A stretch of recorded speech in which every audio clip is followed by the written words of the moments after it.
even if we were to block or to add that call to remove it from the system, we could still call back. And some people do that every now and then. They just throw forward and want to be nasty to people. So you want to make that a problem for the sake of others and myself, but I know that there's some people there that I'm assuming, just from my history of working there for over 4 years, that certain individuals might not be able to handle it as appropriately. I see. But then things change. It would be helpful just outside of work. Oh yeah, absolutely. I feel like it'd be really helpful for me because I get some clients that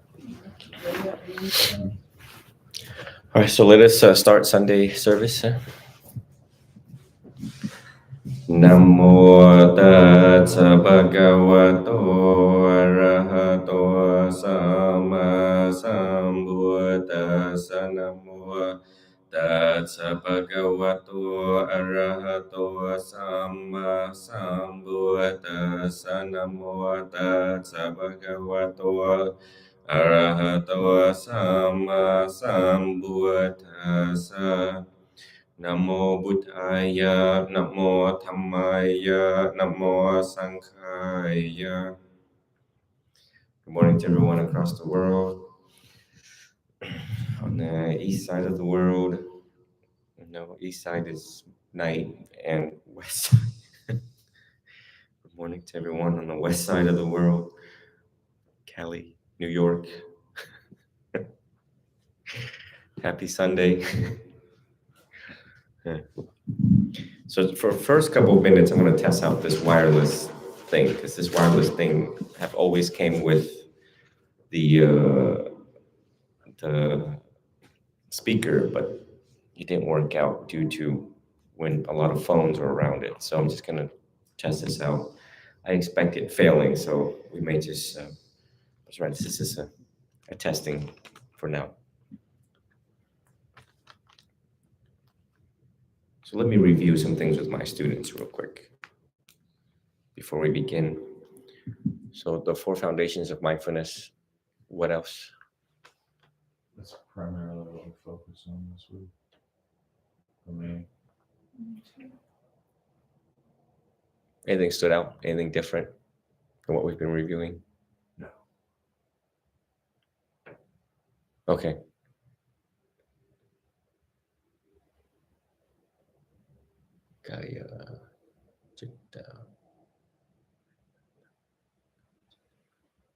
Okay. And I said last week that this week we were going to review that, right? We were going to go over the 4 foundations, right? Yeah, we are. So I got written down, review 4 foundations and mindfulness.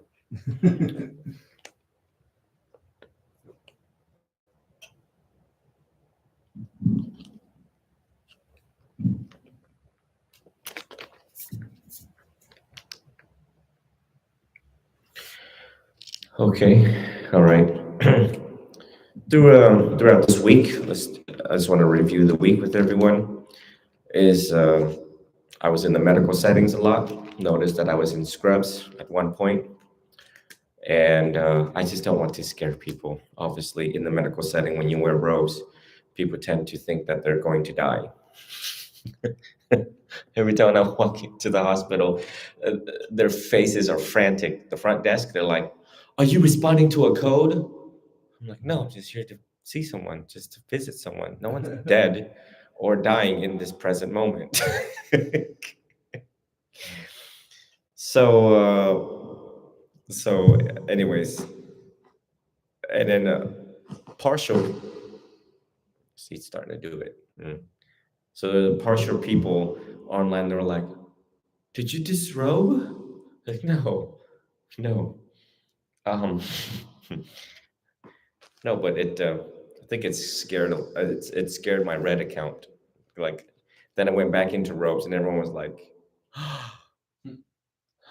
like, the Buddha reappeared again or something.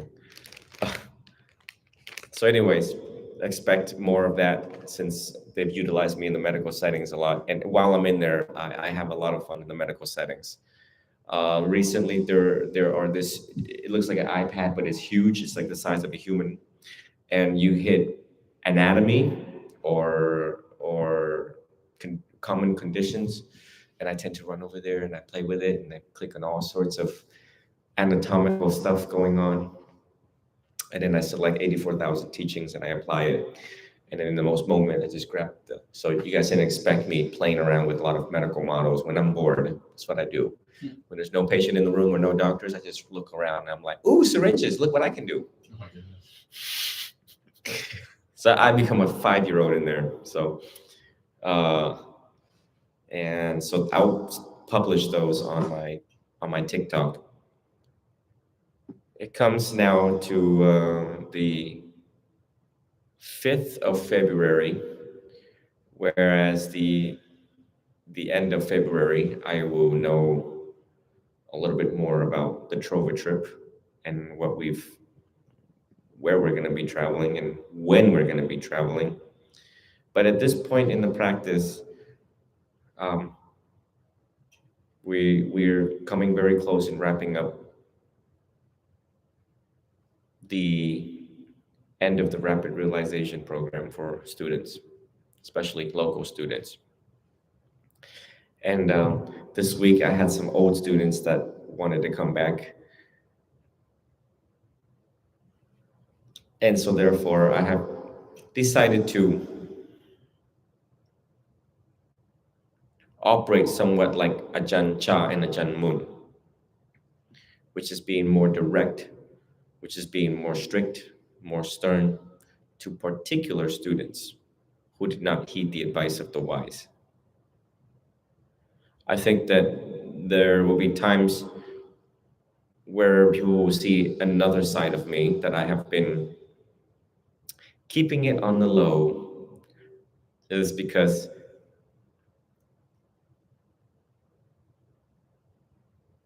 well, if you haven't all figured it out by now that I'm a very strict teacher, I think I hide most of that. But one who analyzes carefully how I teach, the nature and tone, and my expectations can see it. Obviously, I don't want to be full-blown Ajahn Chah and full-blown Ajahn Mun because that would chase everyone away. And here in the West, a teacher must be somewhat sensitive, a little bit more sensitive than Thai monks, just so that the understanding of the student psychologies that they're dealing with breakups, they're dealing with headaches and heartaches, so they should not meet a master that's readily available to crack the whip, readily to, use a bamboo stick. What they need is nurturing and open arms and a sense of belongingness. So there will be two hemispheres of treatment. For those, you all have to understand that I am engaging with a lot of students. There are ones who have complied and are the good students, and there are hard-headed and stubborn students. For the good students, I have declared them pre-saints, which included both of you.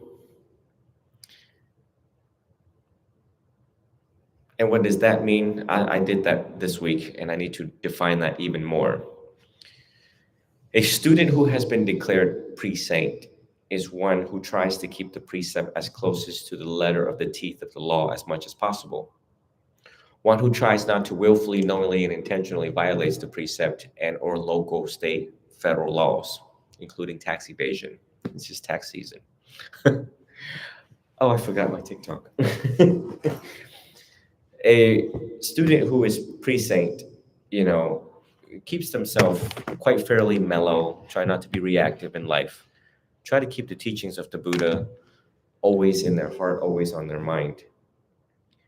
The designation is subject to change based upon their life circumstances and whether they continue to behave in a manner consistent with pre-sainthood or Let the demons win in their mind. Let me activate TikTok here.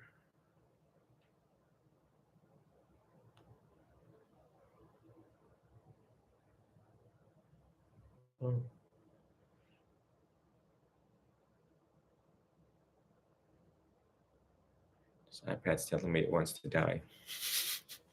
It's getting old.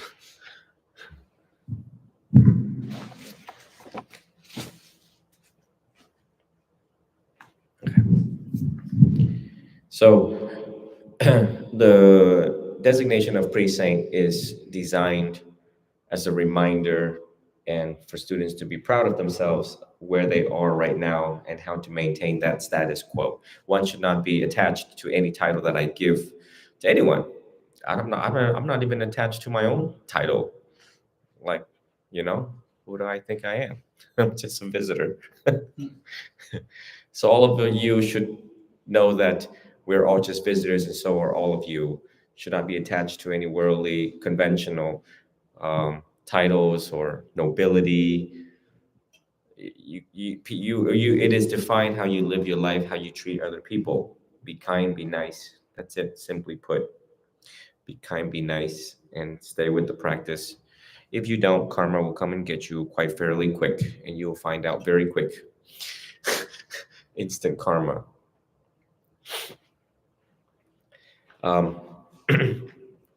And I look forward to traveling with some of you, and I hope that those who are traveling with me have some basic idea of cognitive behavioral therapy and some of the key teachings. If you've missed out on them, I would suggest you go back to the live videos, go into the YouTube, go back to the live videos, and particularly target the Sunday services. The Sunday services act as a review and the expansion into the teachings, and not just mere surface levels.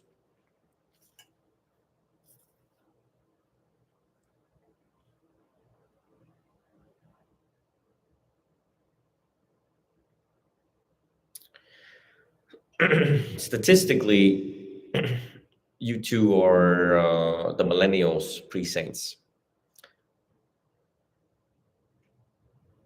And then the other 5 right now, who's up in Osmar, who is doing career training right now. I'm doing career training with them right now. Are very special Gen Zs. Special is in the fact that they don't act out the way that I am expecting them to act out. Special in the sense that I've never seen so calm, collective, and chill they are. And I hope that they remain that way. And I'm very engaged in the particular 5 that is up in Osmar: Luis, Gage, Eric, of which they've been featured in the videos, in the t-shirt program videos. So, but there's motivational things that I want to encourage. Just the teachings on motivation, the teachings on creating your own heaven. Kids like that have a hard time motivating themselves and have a hard time looking forward to things, and you have to create it. You can't just lay in bed all day playing video games and expect. I had a student that said, life is boring. And I said, well, you have a job right now, yes. You're making money, yes. You're in good health, yes. Good, keep it boring. In Vietnamese, we call that em. Cuộc sống cho nên em. Cuộc sống is life, em is stability. Stability in a sense where there's no drama in your life and you're free as much of the BS in the world as much as possible. You want it, a nice, what we call a nice, quiet life, right? And sometimes you get these spikes and stuff like that. Just be careful with these spikes, wherever these spikes are. Could include going to Ybor, could include whatever. But, I don't think they see the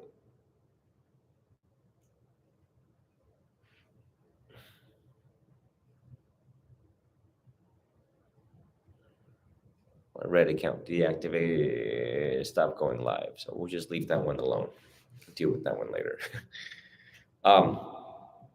So in life, you want a nice quiet. You don't want to look for trouble, trust me, because even if you don't look for trouble, trouble will subsequently find you based on your karma.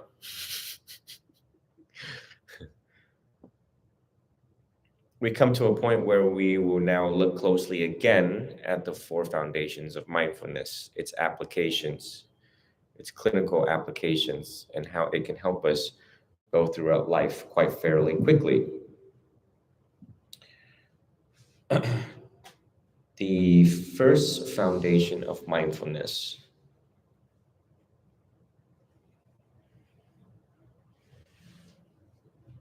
Gaya Nupassana.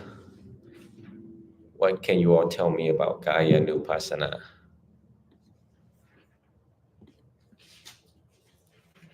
Mindfulness of the body, mindfulness of postures.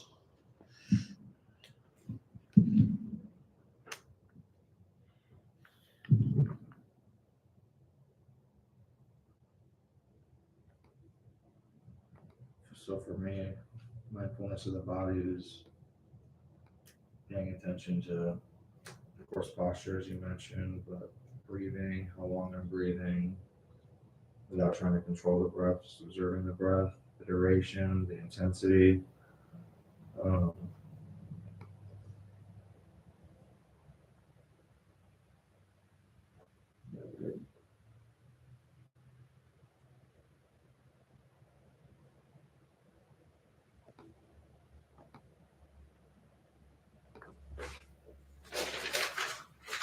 Page.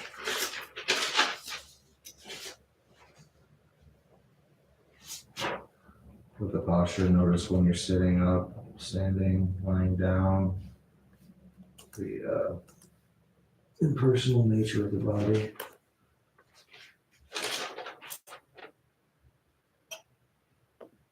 And then under contemplation of the body, there's multiple stages. There's mindfulness of posture, mindfulness, clear concentration, the body's true nature, which is something that we talked about prior, about its organs, your teeth. Yeah.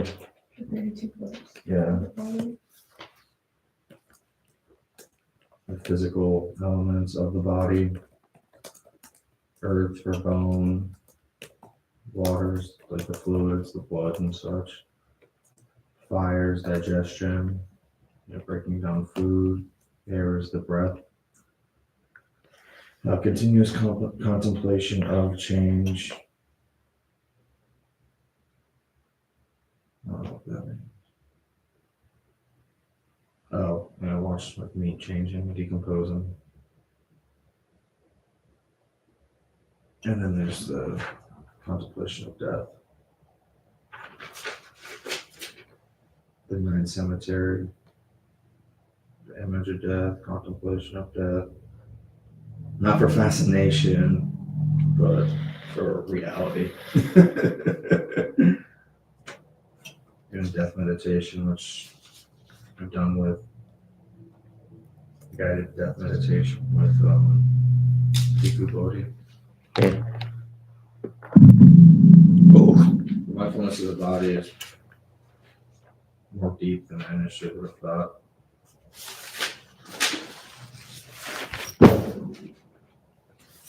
Yeah, I'll suffer now about that. One second, let me move all this over.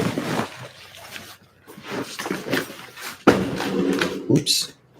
You guys can hit the fan too if it feels a little hot in here. Yeah, because it was cold this morning and it's going to get a little warmer.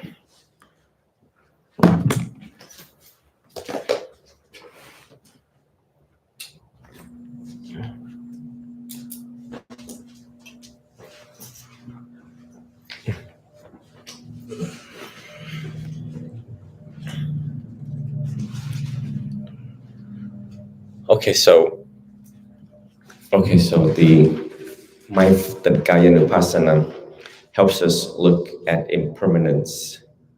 And these things need to be revisited over and over again. The impermanent nature of thoughts, phenomenon, feelings, seeing clearly changes in our body, we see changes in life, phenomenon and mechanics in life. It must be an automatic thing. These operating software of the four foundations of mindfulness always needs to be right there, readily accessible for you to rule out what is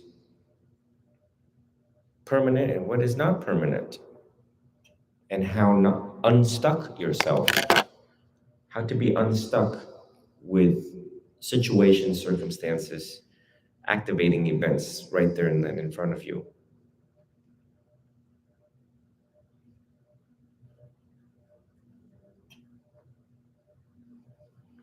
Not going to be here forever. That's what you want to remind yourself.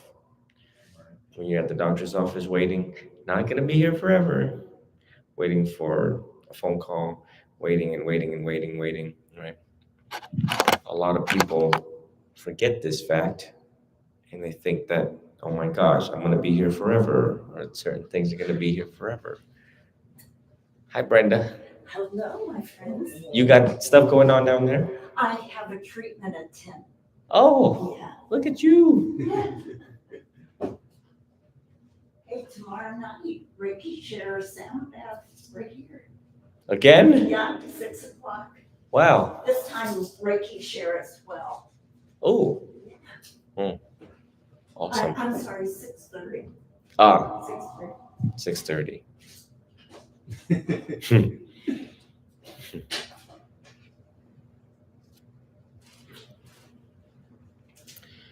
We are reviewing this because I don't want students to forget, because there's so many teachings and the four foundations of mindfulness you cannot forget in a matter of seconds. You should be able to access it quickly and see the true nature of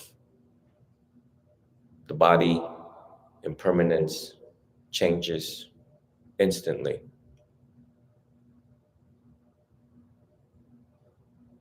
It has to be the primary operating software right there on your desktop. Desktop is just right behind your eyeballs and just right behind your ears. As soon as you see and hear things, you need to rule out what's happening here.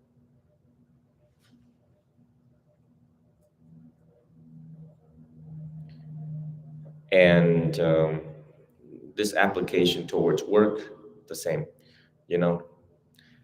realize that in instance, in your case, in customer service, oh, look, we have another one. We have another jerk.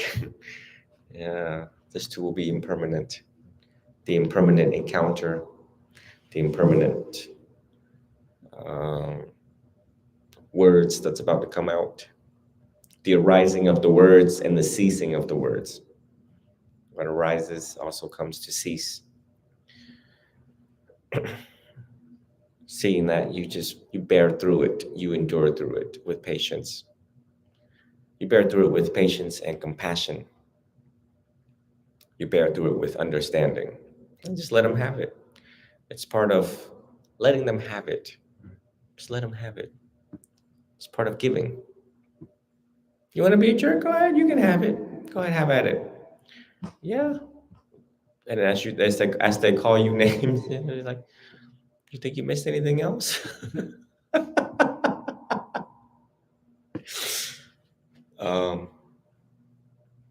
It's unfortunate, but every time when you get an encounter like that, the other motivating factor should remind you that when you come back home, the Dharma warrior that you are, you realize that how much more of this teaching is needed out there. Yeah.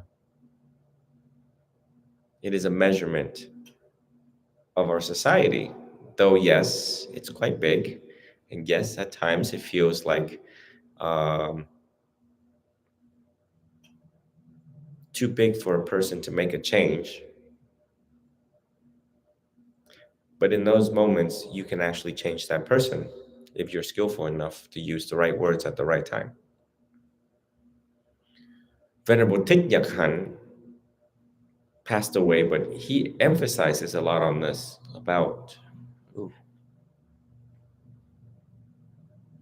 he emphasizes about how the other person is boiling over their heads with their own pain and suffering and misery in those moments. That meant whatever is happening. So we all know life happens moment to moment. In one moment, you can be happy. In the next moment, you can be ticked off. In the next moment, so on and so on. And so these people live out there moment to moment without the teachings of the Buddha in mind always. So therefore, they called you immediately after waking out of the wrong side of the bed. They call you in the moment of psychological pain and physical pain. And what you get is that manifestation, that burst. capturing that burst makes you a scientist in the moment.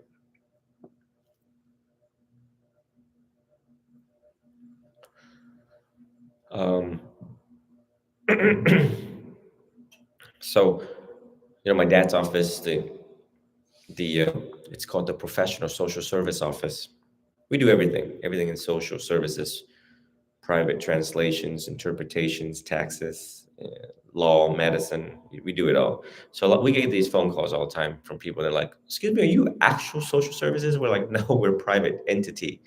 We're not the government." And I came across this phone call, and Stephen was sitting right there. And I told her we were private, but she called back. She's from New Jersey, and she spoke about her nephew not being able to make rent. But then somewhere down the line, I decided to stick on the phone a little bit longer. I had a choice, right? Which is just say, yeah, we can't help you because we're private. We're just interpreters. We can't help you. Or I can say and I almost missed one of my appointment doing it, but I said, Steve, listen. And Steve was monitoring also, and basically, I tried to get to the root cause. The aunt didn't want to send money to the nephew because that would just only treat the symptom, not the cause.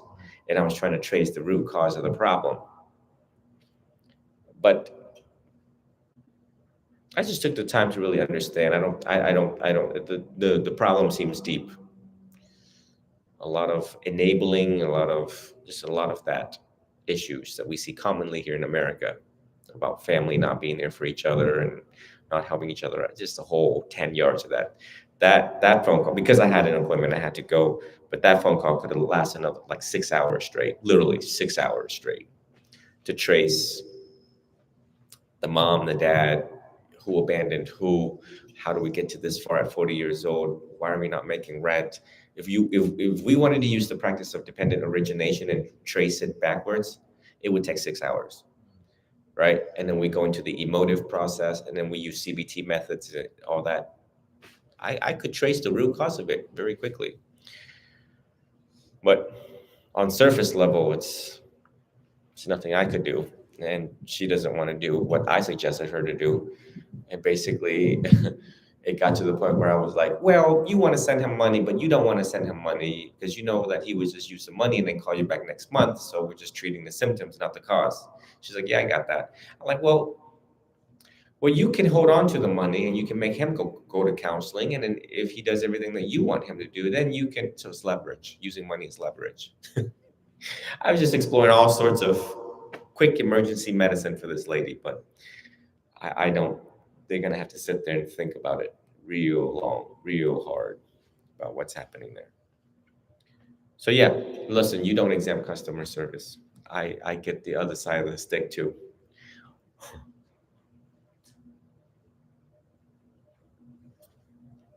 Kaya Chitta Vedana. What's the second one? Chitta, mindfulness of the mind, right? Chitta Nupassana. So did your mind jump this week? Both of you? Did it play games on you?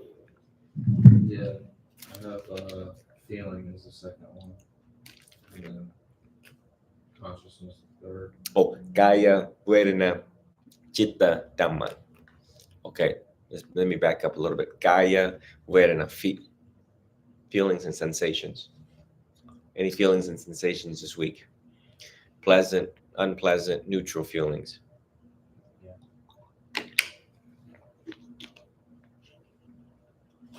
I've been experiencing that a lot this week with knees. They are getting better, then they're not, and I'm working and it's hurting. So I really saw the impermanence of the feelings. And how often did you get angry as a direct result of these changes? Angry at yourself, angry at your body. Probably twice. And then I could feel it coming up and I just moved with it instead of allowing it to take over.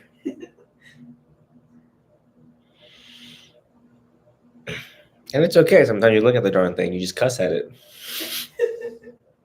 And then the next moment you have compassion for it. It's the middle way. Buddha didn't expect you to be all compassionate and understanding. No, I mean, the truth reality of the practice of the Dhamma is that, yeah, you wake up and you're like, what the beep is happening here again? The next moment you're like, oh, it's okay. Yeah, things will be all right.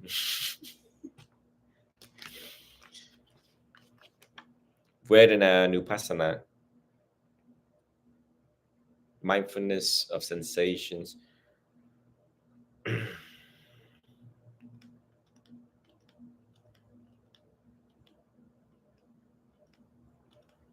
Being aware of unpleasantness, just the awareness of it, that it is unpleasant right now, not to be attached to it. Being aware of it, one can stop anger from coming. Not being aware of it, it takes over quickly.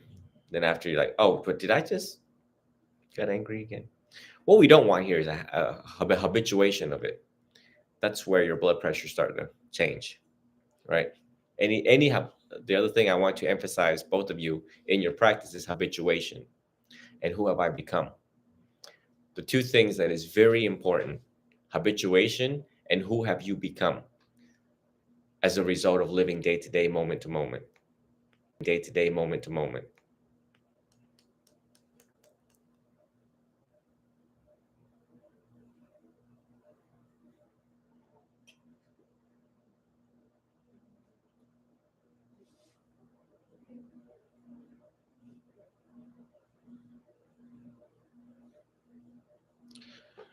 As you encounter people in your life, either they are the wise or the fool, you must always ask, who have this person become? And I shared with you all before we went live that this week I see a spike in divorces. And mind you, some of my best friends, it's like it hits hard. Statistically, we know that 60% marriages fail, right?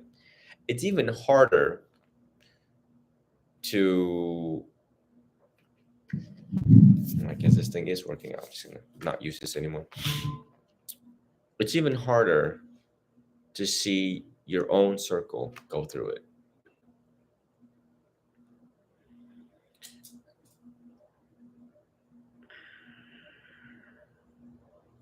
Kyle.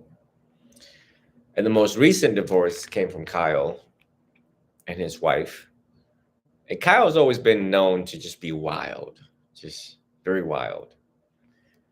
I couldn't tell you how many times this kid crashed his motorcycle. There was one point where he showed me this video. He says, look, I ran from FHP, and literally ran from FHP as he's taking a selfie with FHP 2 inches from the motorcycle in his younger days. I just, wheel. I was just like, no, I can't. So as a direct result of this divorce, I believe that he's reverting into his old habits. And the next conversation I will have with him is, who have you become? And what are you becoming? With men, right? They don't ever want to grow up, right? They don't want to grow up. So we men have to be ultra mindful of that when we revert back into our old days.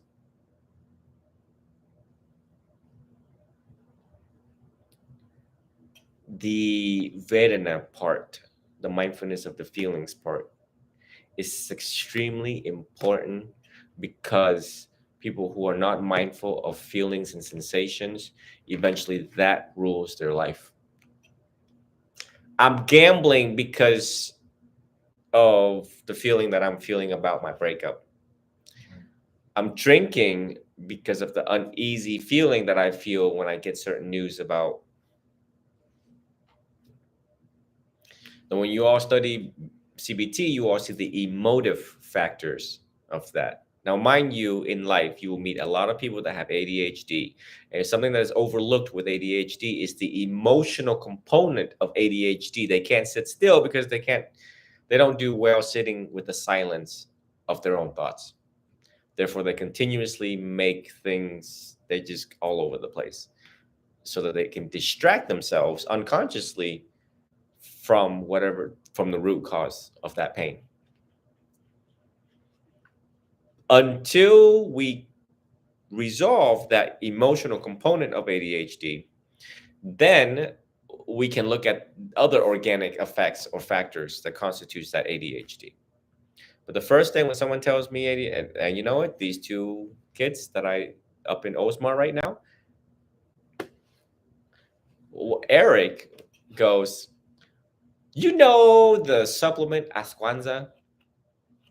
Maybe I say it wrong, but I said, yeah, it's been around for a while, probably expensive.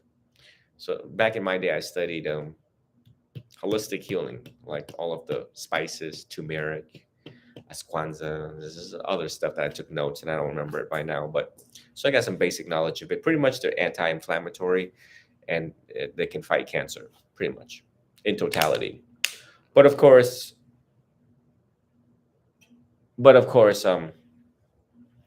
when they blow up any sort of supplements, they're like increased focus. It can help you with this. It can help you with that. Pretty much blowing smoke. That is probably not scientifically proven, and it just wants you to get to just buy the darn bottle. And so I said, Eric, so tell me, why do you need this at that age 17? And he says, because I have ADHD, because I don't do that, and it's just the list goes on and on. So I started to pinpoint what's happening in his life, the recent breakup and ADHD. And I'm like, what's going on with ADHD? Well, I can't focus on one thing because I'm preoccupied with our recent breakups. I start tracing the emotive part of it, the emotional component of it. What this means for you all is I want you all to continuously always screen for that emotions, your emotions. Vedana is always looking at pleasantness, unpleasantness, and neutral. Neutral makes you lazy. Eventually, habituation of neutral feelings can cause laziness.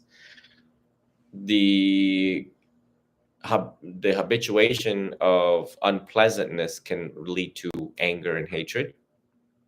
And habituation of pleasantness can lead towards, oh my God, this thing's really dying. The pleasantness leads to attachment. Yeah. Oh, this is too. You're eating a steak and you're like, this is really pleasant, right? Or a chocolate, and it continues to be pleasant. Slowly, you start to develop the attachment towards that.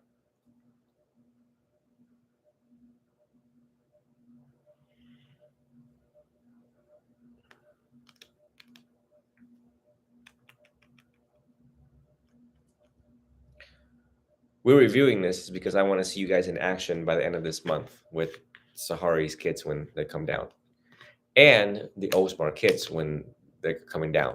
After this talk, I'm going up there to have a talk with them. I have a meeting with them about effectiveness and efficiency as young men. And so I'm tightening everybody up, especially with the use of marijuana. And never ending, by the way. Maybe they're calm because of the marijuana, but and I'm mistaken that for actual natural calm. That's why I declared them pre-saint. But my point is that I can see things that they cannot see. I mean, we can see things that they cannot see. And I just got to get them out of that fog, right? That fog of life. because they're in it right now with their family situation or girlfriend situation right now. They're in this fog. They can't see past this fog, but we can. We understand why they're in this fog. Just the reality realm of things that no one can see it. And that is reality to them. So I wanted to go there and tighten them up, and I'm going to remand them to come here, even though they live far. This is, oh, and by the way, thank you for the generosity of giving, because a portion of that, well, 80% of that goes to Christina here, because and then the other 20% goes to their gas. Awesome. Luis works at a Mexican restaurant that pays him $10 an hour. Kid goes to school, trying to finish up senior year, gets paid $10 an hour. The kid is part-time. He makes about $100 a week. So when I remand them to come down here, well, I have to jump in and help them with some gas because they're driving all the way from Osmar to here. And it is these bonding moments of teachings that is necessary for them to, they're lacking a lot of information, I feel, to make better choices. And we know that in their senior years, if we don't intervene fast enough, it becomes the operating platform for them towards life's going to move quick. Life's slow in high school, and that's where we have to jump in. That's like the last tertiary in the medical model to intervene. And after that, after high school, it's like things are going to take off quick. That's how we prevent more problems from happening in society. You have to know when to intervene, where to intervene, middle and high school level before they get sets off. But even at high school, it's like the last line of defense. Middle school, there's hope there. But high school is like last line of defense. And these kids have been doing a good job at self-restraint. The practice with all of our practice here is self-restraint, and they have demonstrated that. Maybe sometimes weed is a good thing, but I need them to get through CBT and see how they operate with CBT, and see if how it's going to make them revert back or not. Because the level of intelligence, they can make it without weed. Their level of intelligence, they can make it with just CBT. Because I did so. Because if I did so and many others that I knew, why can't they? You know what I mean? Right. I don't know, I found that whenever I used to smoke, it was a huge distraction from my own self. Would De-stress. de-stress, put blinders up, not think about things, and then you get in that same cycle of I'm stressed out about this. I'm gonna smoke. I'm not gonna think about it. Well, the problem doesn't go away. You're just putting a Band-Aid on it temporarily. So I think that's really good what you're doing there. Showing people what they can do without. I can find peace without a substance. I once had this student. Oh man, he was heavily intoxicated by weed by the time he showed up to my dad's office that I would just be like this, like I have never seen anything like it. And I was just like, hello? I mean, just sedative. I mean, I don't even know how he drove down to the office without getting hit or hit someone else. That type of, oh man, wow. Holy. So anyways,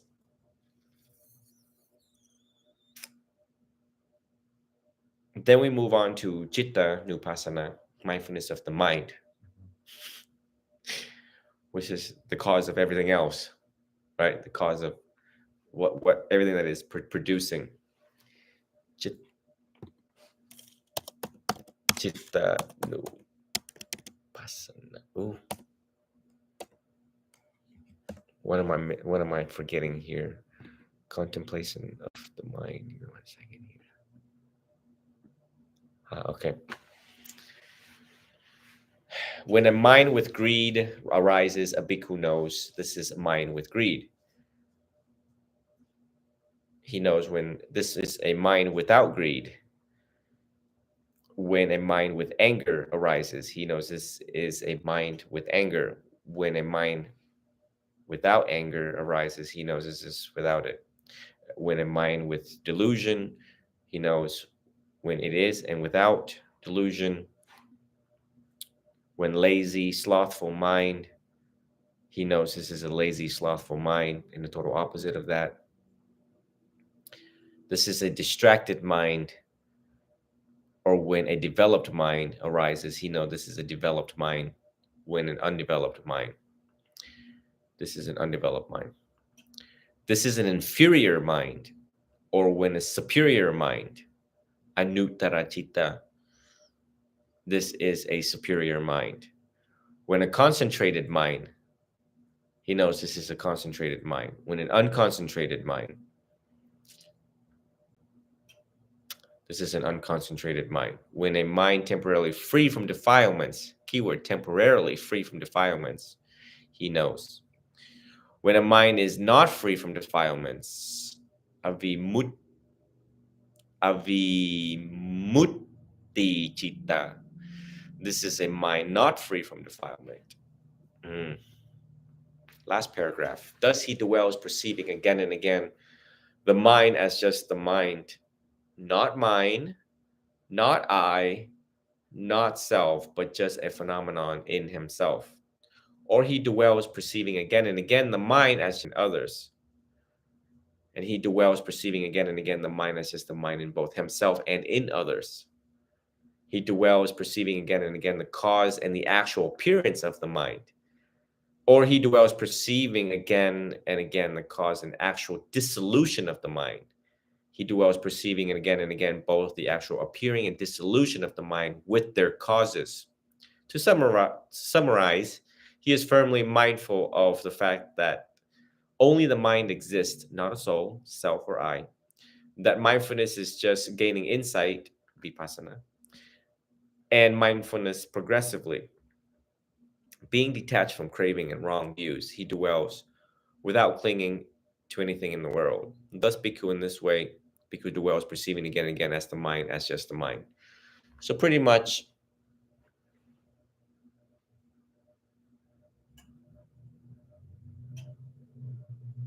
every day that you see how your mind operates is every day most people operate similarly.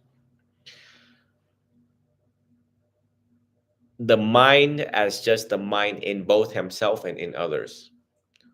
One understands one monkey, understands the rest of the other monkeys, said Ajahn Chah.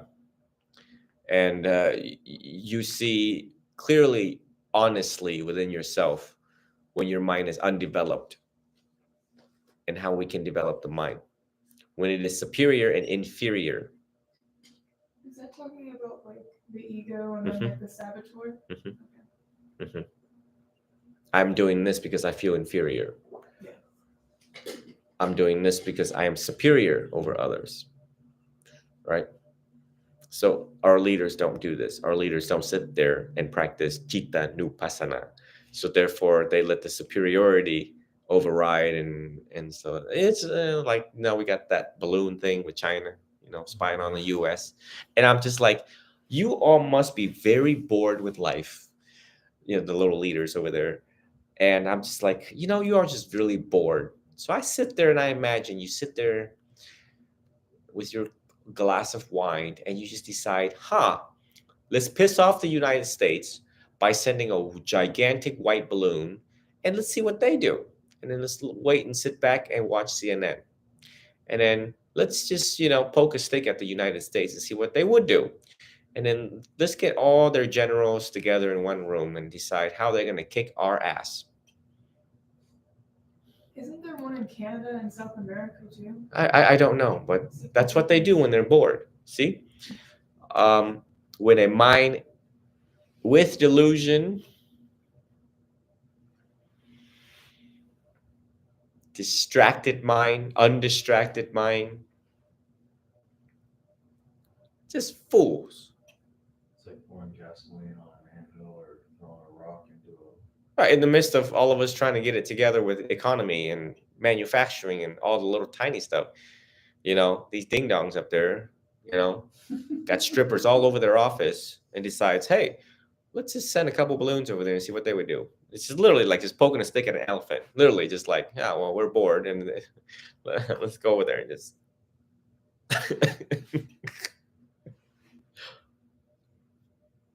Mind you, China's still dealing with the COVID thing situation. Right. Like civil unrest and trying to put a cap on that. And instead of channeling their energy, the development, the concentrated mind towards a concentrated problem, a concentrated group of people, they have decided to do the total opposite. You get what I'm saying? Concentration. Let's target specific. Let's concentrate our focus on solution to this problem right now. I don't think they're having that conversation in their office right now. I think they're like, well, let's concentrate on these balloons. And let's put cameras all over this balloon. And let's tell the United States, they've gathered enough information to piss off the US by saying, hey, we know where all your generals live. That right there just sets off Congress. But just think of all the things that a country can piss off another country with intelligence. One of which is to tell the president that where all his generals are, because generals are the one who's going to be, coordinating the attacks intelligently. So it's like, yeah, we sent that balloon across to yeah, we know where everybody lives. And your power grids, yeah, those are next. But then with a smile, and in the US, it's like, oh, really? Well, you see this little button right here? We push that right there. And ain't no more chicken teriyaki, shrimp fried rice for y'all for a very long time. You understand? And then the other side just be like, oh, well look what we can do. It's a never ending. So, it's just never ending. Always something. Because they don't practice this, right? They don't practice this. They don't care enough to. Chitta Nupassana. And then the worldly phenomenon, which is Dhamma Nupassana. This one's give us monks very hard time. Dhamma Nupassana.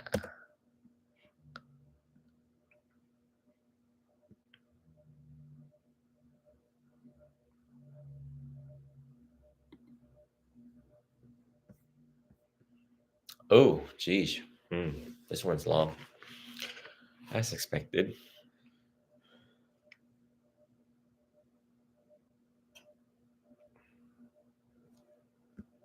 This is the one.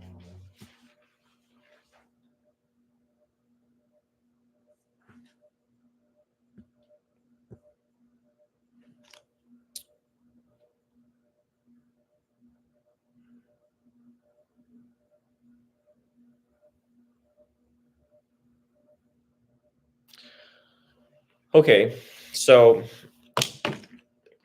again, the 4 foundations of mindfulness is compressed.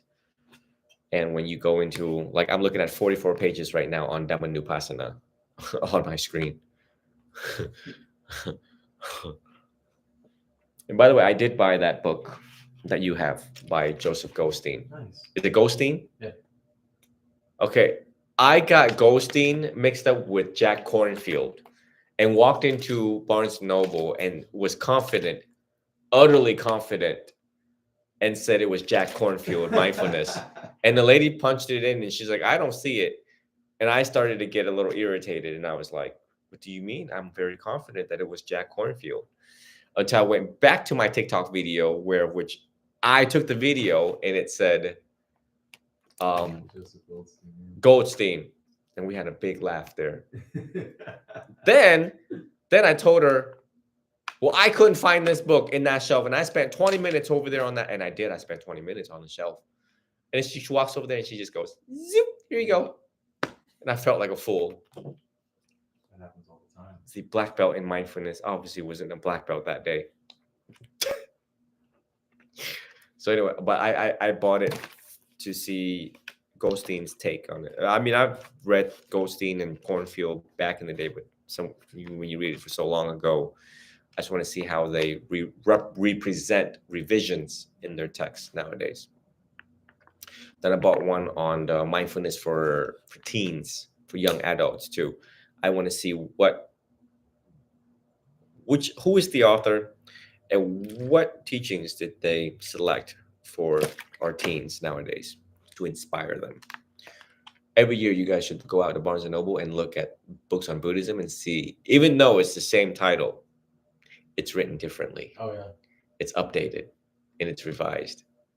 So I swear, you walk into my room and you see all these books and you're like, did you just become a monk? Why are you reading all basic stuff?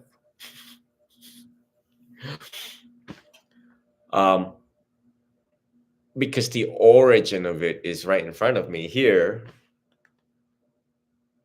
The origin never changes, but the way how they present the information with modern day time will change necessarily to relate to the human condition at hand. So Dhammanupassana can be described as the all general overview of samadhi. And here on page 2 it says, an exertion should be made to understand this is suffering. An exertion should be made to understand this is the origin of suffering. The origin of suffering. Pause for a second on that.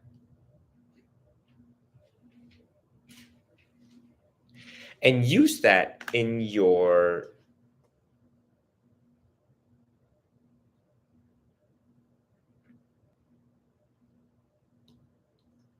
customer service. Have you ever wondered if you just interject in there and said, so you're very angry right now, and I'm just wondering, out of curiosity, what is the origin of your suffering? I bet you Tom will be like, damn, that's deep. It may shut them up. It may shut them up and make them reflect truly the origin of their suffering. See how deep that sentence right there? The origin of suffering.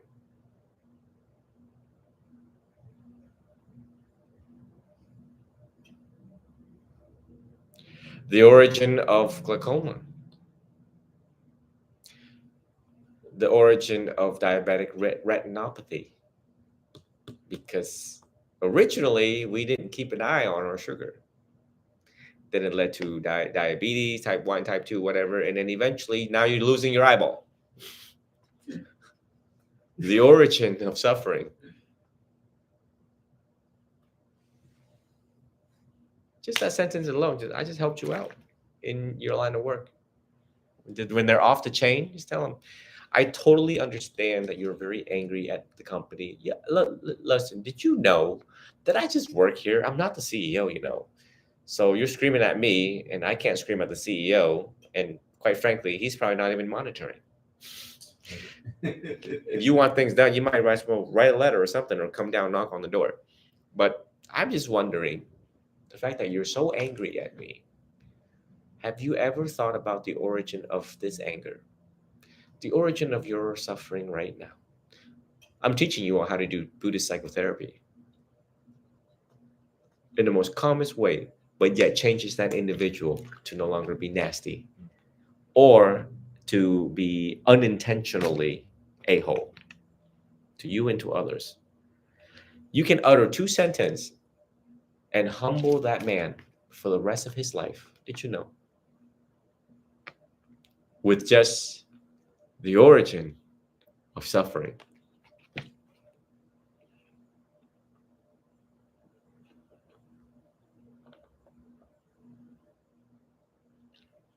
Which is found what in the 4 Noble Truths?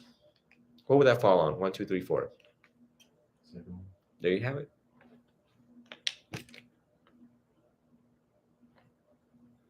And if you just sit with it for a second and just ponder, one sentence can change the whole world, what I just demonstrated.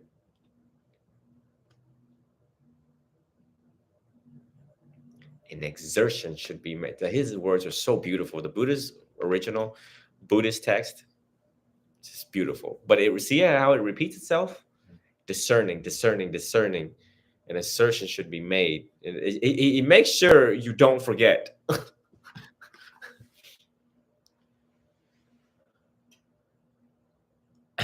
Bhikkhus develop samadhi. A bhikkhu who has samadhi understands, and samadhi is tranquility and calmness, understands things as they really are.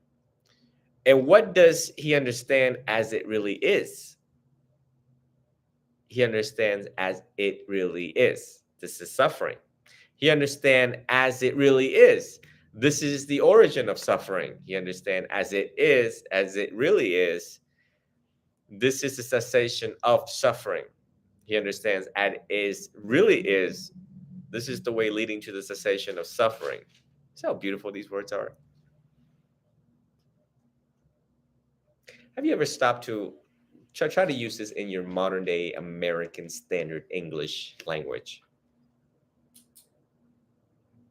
Is that what it really is? Understand as it really is. I think this past week when I spoke,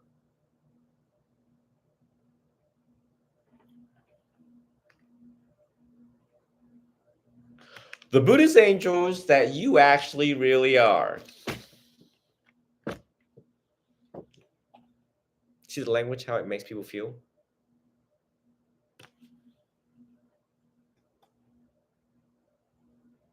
So therefore, when you look at Dhammanupassana, again, Dhammanupassana is the reflections on the teachings and the worldly phenomena as it is unfolding, as it actually really is. Let me use the restroom because I've been drinking water real quick and I want to expand on worldly phenomena for a second.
Everyone ran away too. Everyone ran away too. All right, everyone's using the restroom, so I'm going to take this opportunity to call my students and remind them to stay on point with their jobs right now. Y'all give me 1 second. This is behind the scenes.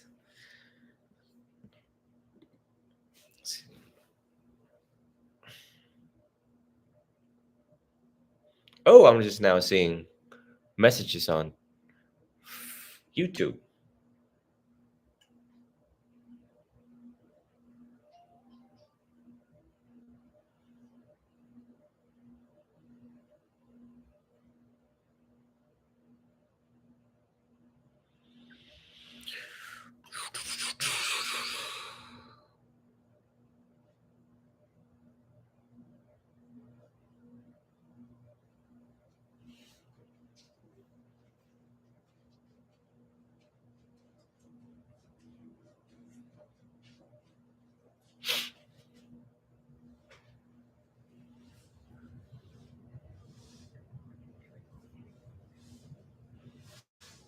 Ooh, they must be busy.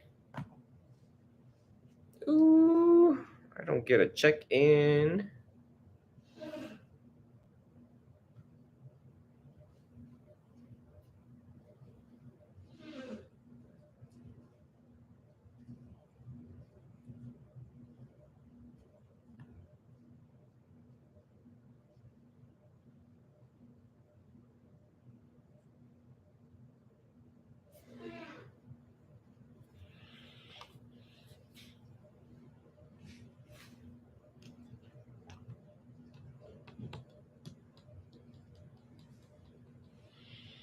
Waiting for one more student to walk back in. You guys give me 1 second real quick.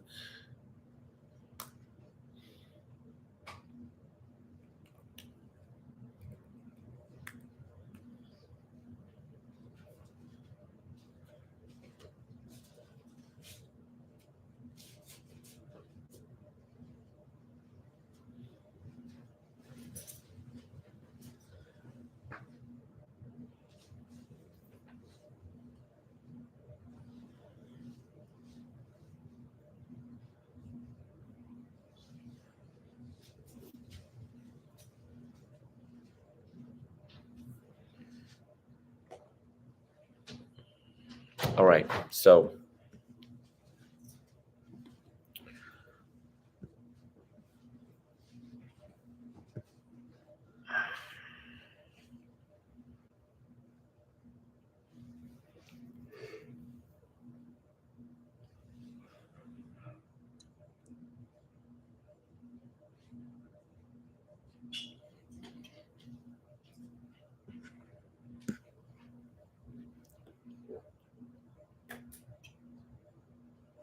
you guys meditate this week? Every day. Yeah, what did you guys meditate on? And she would listen to every tone, just listen to what he's saying. Just insight, meditation.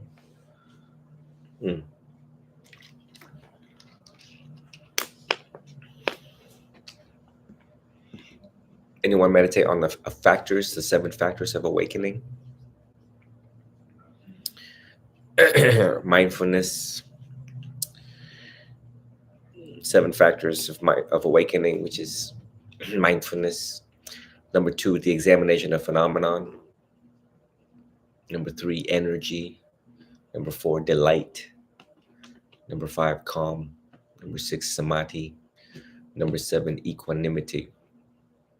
Basically, you close your eyes and you just repeat these words over and over again in your head, so that you ingrain in your head the 7 factors of awakening, which is also known as the factors of enlightenment, so that you're always delightful and enthusiastic, and you always have tranquility and samadhi and calmness. And you don't become lazy. Bojjhanga. Standard 7 factors of awakening, also known as Bojjhanga.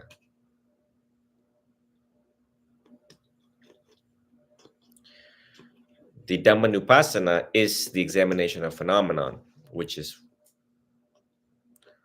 the true nature of reality of whatever it is that's happening here in this moment, moment to moment. The arising of it, the ceasing of it. What is this? Why is it happening?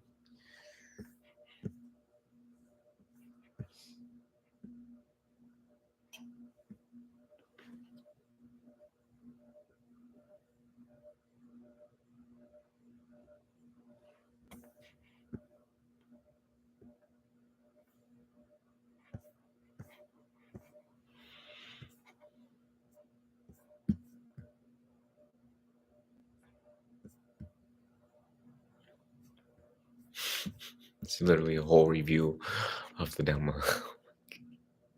Oh, here it is.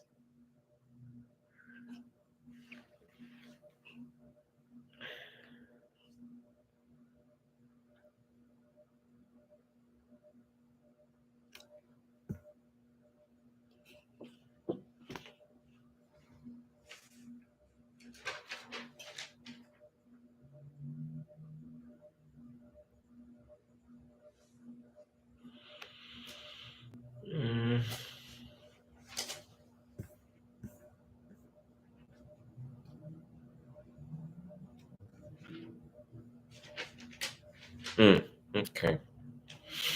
So the 4th foundation of mindfulness is in the Satipatthana. Okay, here it talks about Satipatthana is often described as beginning with the abandonment of the hindrances. Abandonment. Much as samadhi is often described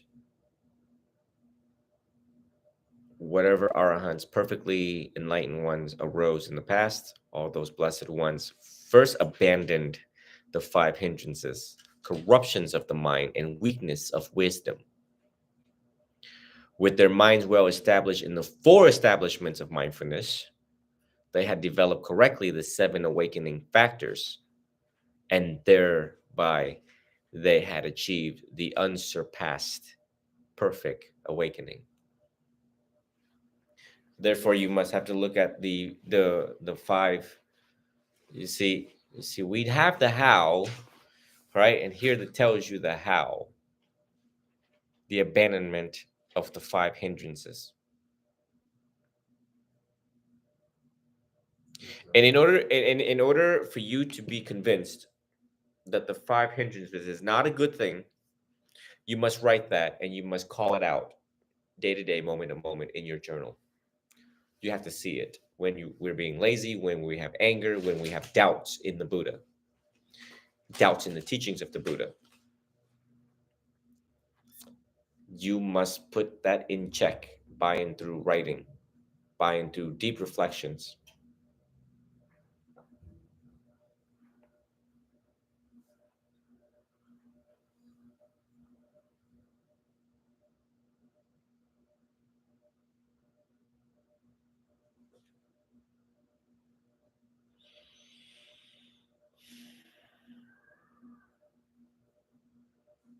Sariputta.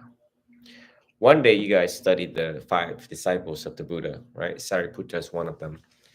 But do you see his words? Do you see this is Sariputta speaking? What I just read was him speaking in the Samayutta Nikaya 47.12. You know, the blessed ones have first abandoned the 500 and watch this, corruptions of the mind and weaknesses of wisdom. He really hit it hard there, right? And with their mind well established in the 4 establishments of mindfulness, they had developed correctly the 7 awakening factors. And thereby they had achieved the unsurpassed perfect awakening.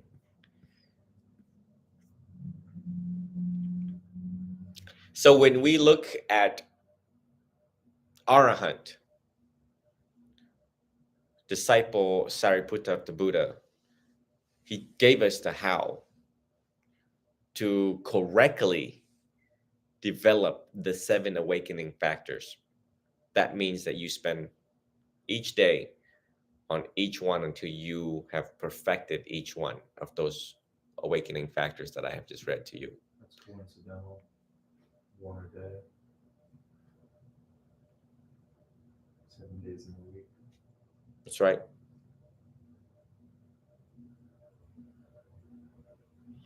The hindrance, lust, ill will, sloth, restlessness, remorse, and doubt has to be abandoned. And with the love and kindness meditation, it gets rid of ill will. You see the checklist you have to do.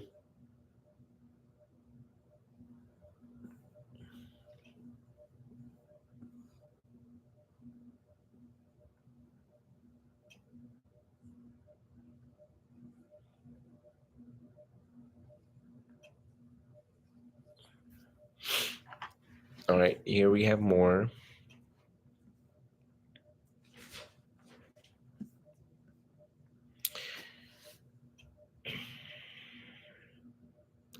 These are hardly surpassing since there are factors immediately relating to meditation itself and therefore hand. Okay. Then the 5 aggregates, the kantas, which we already went through. Don't forget that. 6 sense base, 4 noble truths,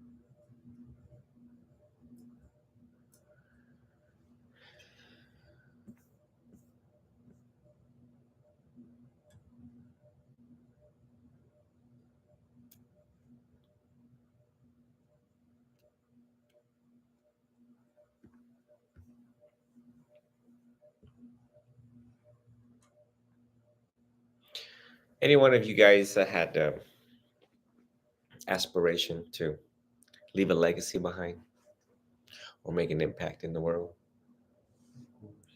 You do? Um, one of my teachers is in his early 50s, and he's already told me, this is exhausting. I don't think I want to study anymore.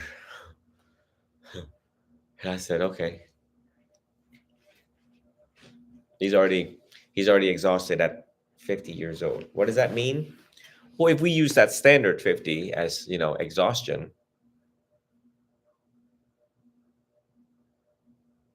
the 5 original books of the Buddha, the collections, the Nikayas, hopefully you all dig into Bhikkhu Bodhi's collections and get them on Amazon for like, sometimes you find them used for like literally like a fraction of the cost, like $30, $40 in comparable to 70. So like half off type deal. And, I had a student that came down from Michigan the other day. She took a picture of a series of fiction. Nonfiction or nonfiction is any document or media content that attempts, in good faith. How are you listening to me why are you spying on me? I didn't activate Siri. Well, guess what, Apple? I'm suing you. Did you accept their terms and conditions? I didn't activate Siri. Usually say, hey, Siri. Oh, shit. Guess it's on. The whole screen just lit up. It's been monitoring everything I have been saying. Oh, man. Now they know I'm a spy. Damn it. My phone's off, so my grandma can't see it or hear anything.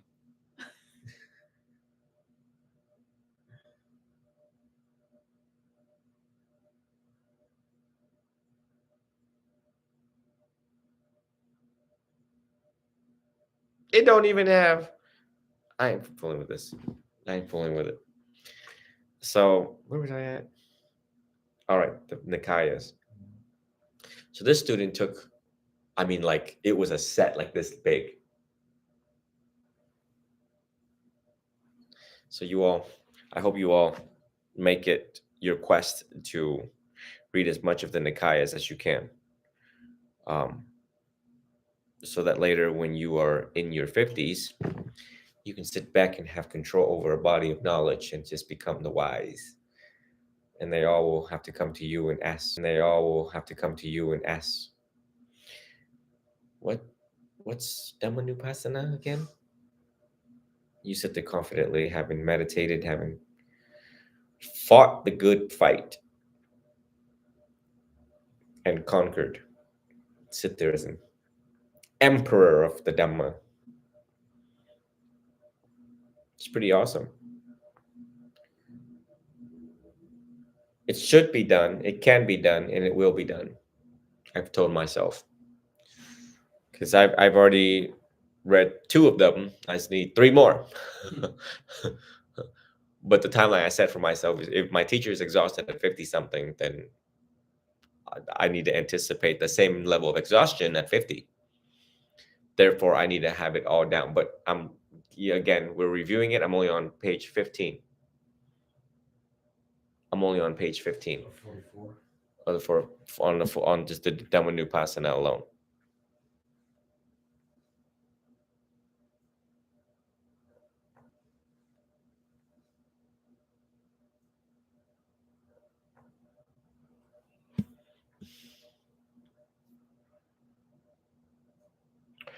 But this is what I expected you all to tell me when we were reviewing last week. Remember? I said review the 4 foundations of mindfulness. But what you gave me was just surface level. You're supposed to surprise me with this. This is supposed to be on the other side. You're supposed to tell me, oh, by the way, when we got to Dhammanupassana, this is what we found.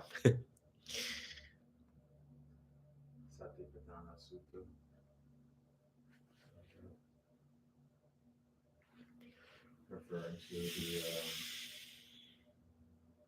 cultivation of mindfulness, the threefold training.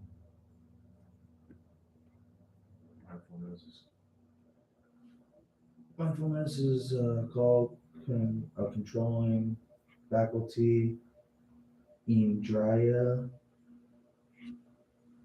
spiritual power, Allah. Also refers to the 7 factors of enlightenment, Sutta, Bojang, Bojanga.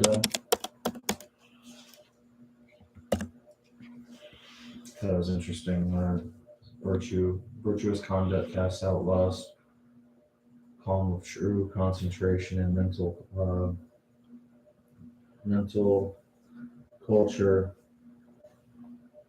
consumes hatred. Wisdom of right understanding, direct knowledge, resulting from meditation, dispels all delusion. 2, 4, 6, 2, 4, 6. Okay. Then when we talk about the origin, right? Origin of suffering, right? Mhm. And the links of dependent origination. Okay, I just want to read some of these off to you. Aging and death, whose origin is birth. Birth, whose origin is becoming. Becoming, whose origin is attachment. Attachment, whose origin is craving. Craving, whose origin is feeling. Feeling, whose origin is contact. Contact, whose origin is the sixfold sphere. The sixfold sphere is the origin is name and form. Name and form is origin of consciousness. Consciousness is origin of fabrication. Fabrication, whose origin is ignorance. Ignorance is origin of the taints. Is the taints. The taint is the origin of ignorance. I'll come back to ignorance. So if you don't want ignorance, if you don't want to fall into suffering, you must study the Nikayas. Eventually, go to the Nikayas, and you can look up which one you should start out with first. There are suggestions on it. I can't tell you which one to start out with first. The Samyutta Nikaya, the Majjhima Nikaya, because everyone approaches it differently in whatever. But just start out with it. Just start out with his the one that you guys bought from Bhikkhu Bodhi, the anthology. Yeah. Start out with that, or then start dig.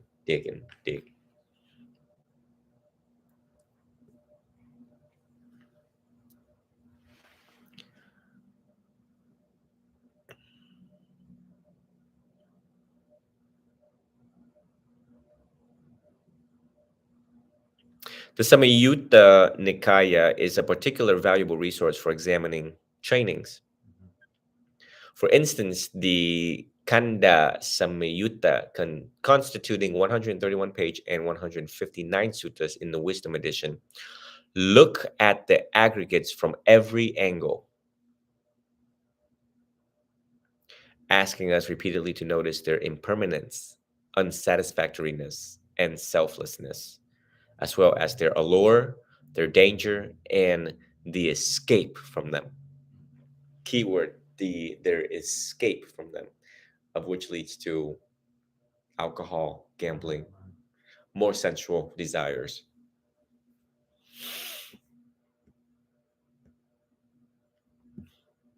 The Salayatana Samayutta, 127 pages, 248 suttas, does something similar to the sixfold sense sphere, which is the 6 sense spheres. This raises a very interesting but not critical thought, where the suttas that convey such examination training delivered by the Buddha initially as guided meditations? Question mark. So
Hello. How's everything going out there?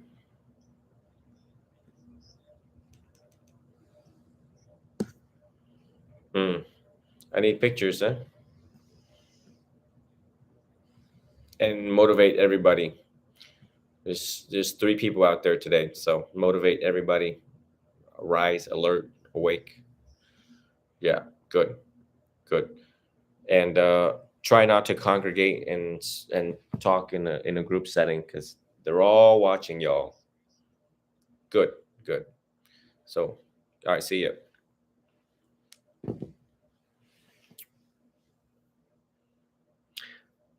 Remember jhanas? Absorption falls under samadhi. About focusing the mind to a single point, unifying it, and placing it upon a particular object.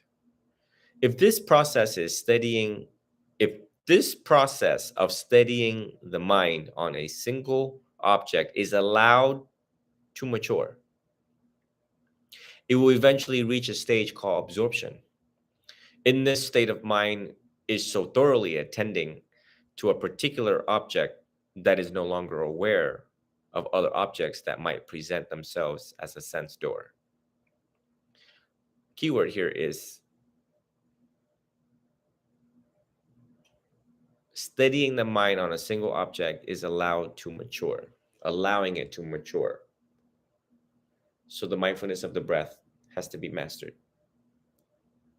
When it comes to maturity, you will start to experience that absorption in the jhanas that we've read, into the details of jhanas.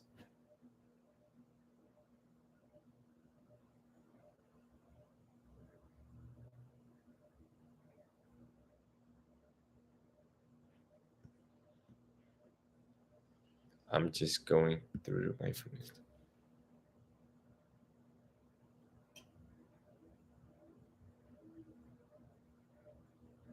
Okay, this one's important to know.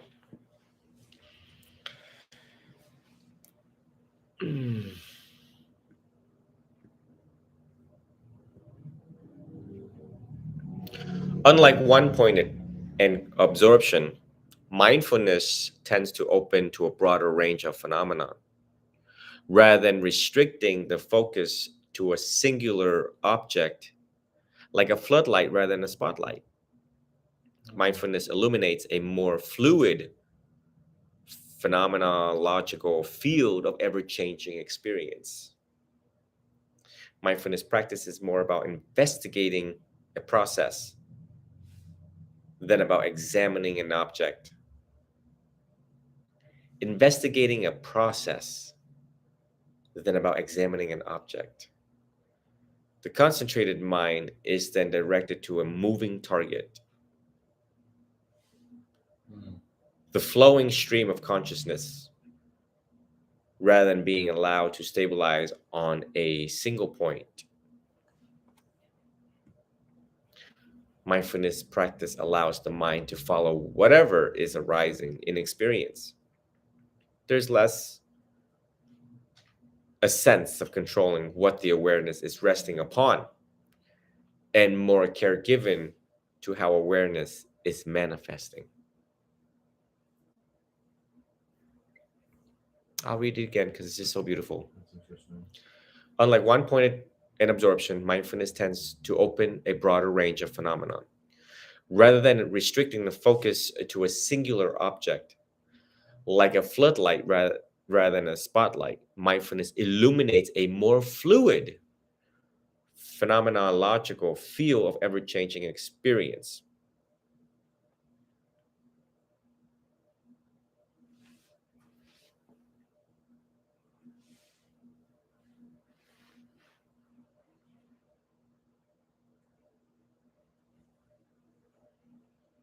Mindfulness practice is more about investigating a process than about examining an object.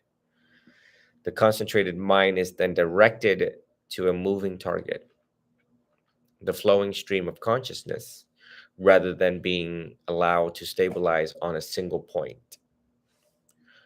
Mindfulness allows the mind to follow whatever is arising in experience. There is less a sense of controlling what the awareness is resting upon and more care given to how awareness is manifesting. That's so beautiful. Well put in words.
Okay, and it ends it with these words.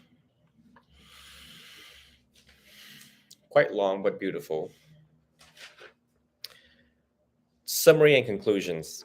During the last stage of his noble quest, before his awakening, the Bodhisattva, having studied with and mastered the teachings of the two meditation teachers, remembered a remarkable incident from his childhood, an incident that was to change the world. I recalled once when my father, the Sakyan, was working, and I was sitting in the cool shade of an rose apple tree, quite withdrawn from sensuality, withdrawn from unskillful mental qualities. I entered and remained in the first jhana, delight and pleasure born from withdrawal, accompanied by thought and evaluation. Could that be the path to awakening? Then the following, on that memory, came the realization, this is the path to awakening. I imagined that he discovered therewith the value of sitting in stillness in the midst of his experiential world, able to examine as it is unfolded, and thereafter began to develop the Dhamma on the basis of what he discovered there. The Dhamma is what allows us to relive today what the Buddha discovered long ago, as we sit in the midst of our experiential world, to see with the eyes of the Buddha.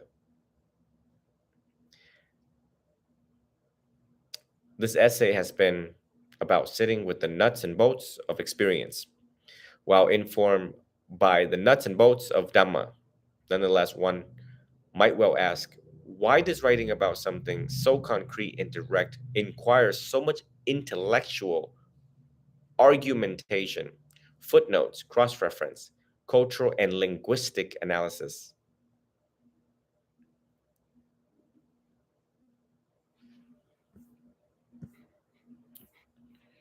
Well, I just wanted to end it there, not drag it another 44 more page. See how beautiful that is.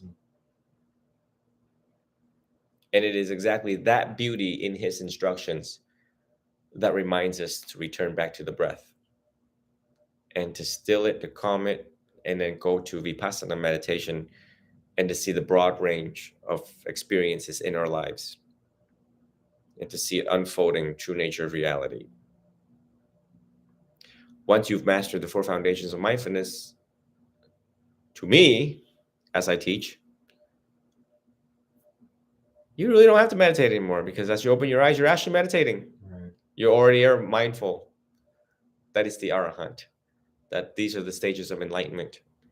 Is that everything that you do, you already see the process. You've already seen the origins of suffering. You already see how it can be ceased, and you teach others to do so. Supreme awareness of what's happening right before you, right there and then. You see it unfolding. Instant insight. And that's what the Dhammanupassana teaches you, the overview of everything. This particular authors took things out of the early Buddhist texts, also known as EBT, early Buddhist texts, and put it into just a beautiful essay. I'm going to share this on my Facebook for people to grab. Any questions so far? No question because it was so deep, or so question because I did a good job on it, or no question because it was like, huh? We don't know what to ask right now. The first two with a little third.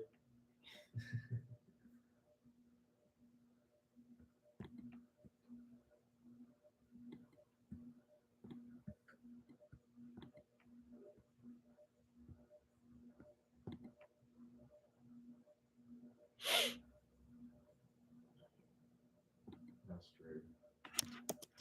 Four foundations of mindfulness then become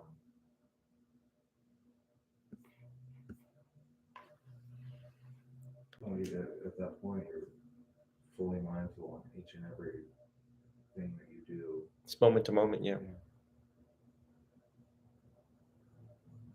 So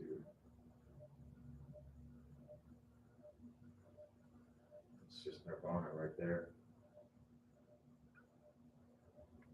Beauty in the skies, beauty in the cold, beauty in the heat, beauty in the branches, beauty on the floor. You're no longer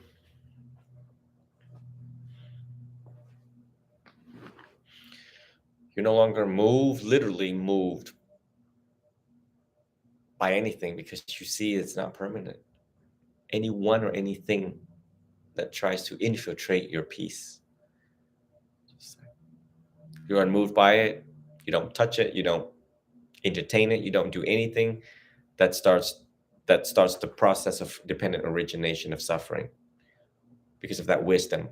Once you've mastered the four foundations of mindfulness and you've meditated correctly, the right way, and mature and graduated, you see everything, process of everything. Fully appreciate Right. with the knowledge that it's already gone, it's already destroyed, it's already ceased to exist in the form that it currently. So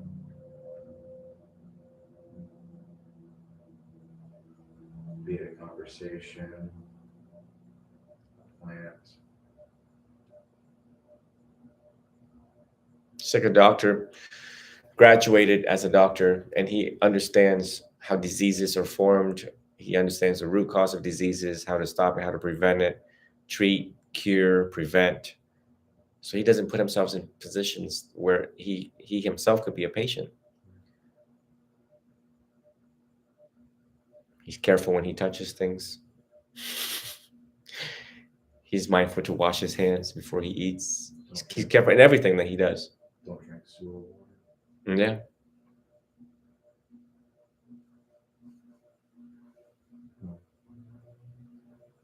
Lawyers too. The good ones, the best ones, the mindful ones are the one that realizes problems when they hear it. And like, oof. Can't hang out with you right now because you got all these pending litigations.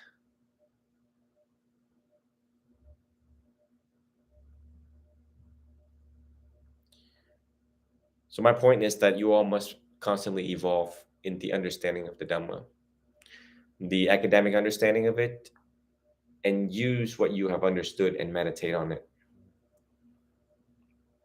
Literally every line that I said today, you can sit there and actually meditate on each line.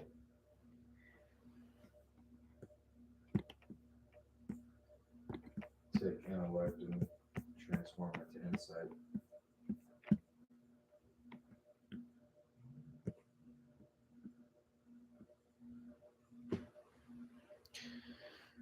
Withdrawn from sensuality, withdrawn from unskillful mental qualities. Anything that constitutes unwholesome mental qualities, you have to master.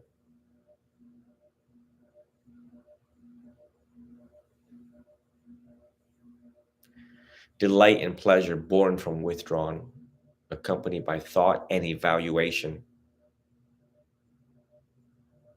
Yeah, evaluation is a word that should never escape your mind. I should be able to say, yes, I have evaluated this fully. I have understood the process fully.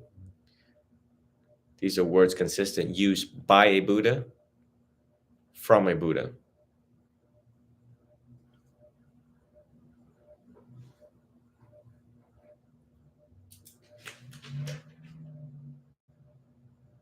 Yes.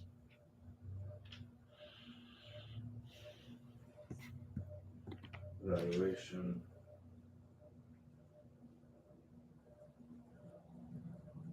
The investigation process. All makes sense. So basically, I'm training you all, and with the knowledge that you received today, to be an active scientist every day in your life, to see the phenomenons unfolding in your life. The moment you wake up, be grateful for what's happening that's right. All the cells, all the neurons, protons, electrons firing correctly in order to open your eyes. You are aware, awake, you are alert, you are enthusiastic about how am I going to use the best out of this 24 hours today. That's how you wake up and you say, I'm going to conquer the day. When in doubt, you go back to the basics. When in doubt, you investigate even more. You need to find pleasure, joy, piti, rapture in reading his books, in reading his teachings. You don't become depressed reading the teachings of the Buddha. You become more happier as you read the teachings of the Buddha. It's no different than studying positive psychology, the study of happiness. That's what you do. Every page you flip, you realize, I will become happier. I will become more confident in his teachings. I will become more unshakable. I will become unmoved by life, and anything that is external of me cannot move me. I am the rock. I am the rock that is unmoved by anything this world is going to throw at me. When you set that intention in the morning, you're setting yourself up for Buddhahood in that day, arahantship in that day. Waking up complaining is the start of the problems. This hurts, that hurts, the me, the my, the I. See it? And since you all are a couple, you stay on top of each other in the practice. And you're to discuss amongst yourself, well, honey, I don't know what this actually means. What do you think it means? And how do you think the Venerable would explain it to us? Technically, each of you can grab a Nikaya, the Digha Nikaya, the Majjhima Nikaya, and do separate studies on your own. And then discuss it amongst yourself and teach each other. And then take notes, cross notes.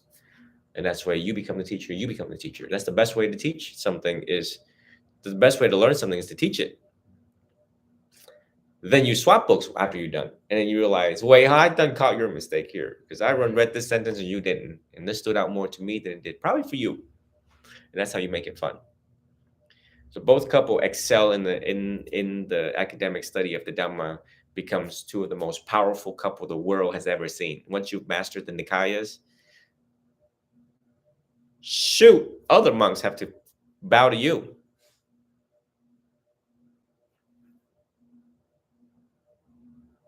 Shoot, that's when you utter like two words and they realize you are fully enlightened being.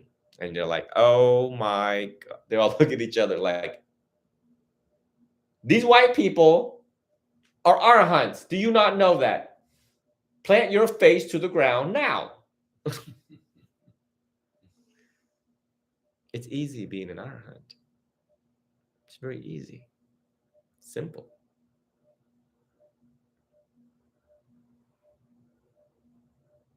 Simple, easy. The middle way is easy. I don't see why people see it so difficult. Now comes the time in my teachings where of which all these, again, old students that fell off the wagon did not stay like you all did. And they suffer so bad.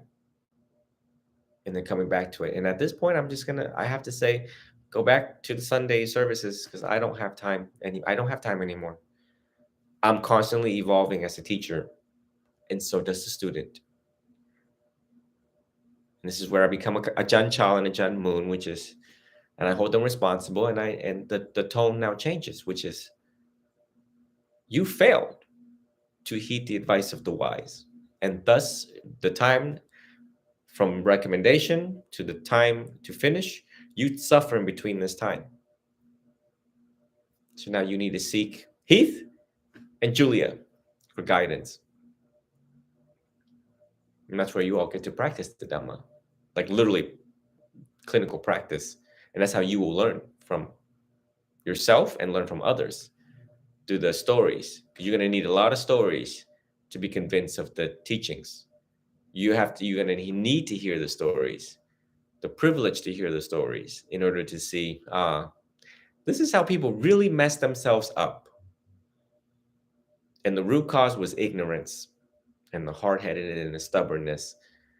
And then you all will have the opportunity to change them and reap the joy out of changing a human and lead them towards the path of enlightenment. My tone will sharply change in the next couple of years. Just probably the structure of my face will also change. The lines on my face will change. The tone of everything will change. I will no longer teach the way that I do, and it will only be a couple of sentences. And only those who understand those sentences stay and remain. And the rest, don't know what to tell you, but I've got to watch all sorts of suffering unfold this week because they did not heed the advice of the wise. One of them, 60 years old, on a bike at the beach, every single day running away from anxiety. 1 mile after another, after another, after another, with millions in the bank, still running, with no peace.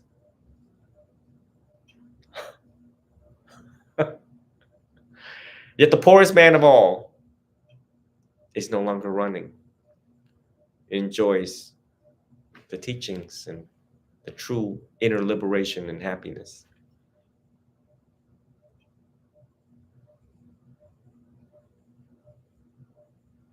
And as I attended the funerals that I did this week, again, I go up to the casket and look directly into the face of the dead. And I realized one of them, actually, I suspect, somewhere in the 4 stages of sainthood. I'm not sure. But the man looked really like he was a small smile on his face. One who smiled throughout life because of what went in, it also went out. He attached to nothing that was said. He attached to nothing that was done. Same thing like my great-grandmother. Now, my grandmother looked pissed when she was dead.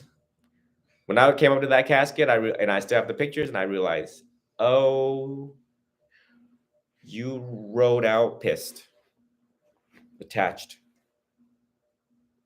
She didn't want to go, couldn't accept it, and what she said towards the end. And I'm telling you,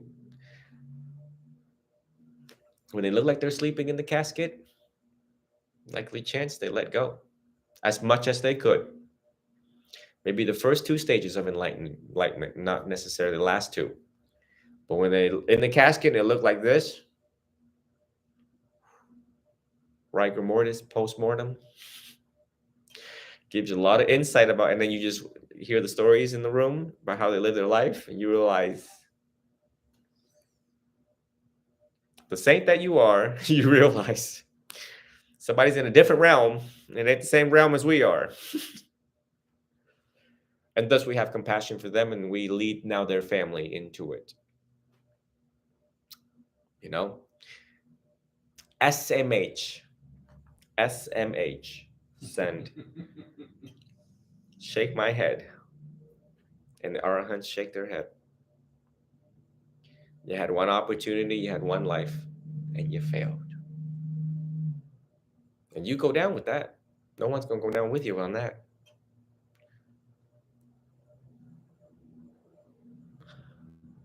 The most, I would imagine, the most angriest thing a person can do or feel and just to process is the anger at the moment before the moment of death, and realize that, damn it, or even, God damn it, they taught us the how. In sentences, the Buddha taught the how. And damn it, I failed to have read the how in plain English. And thus now I will become an animal or a ghost.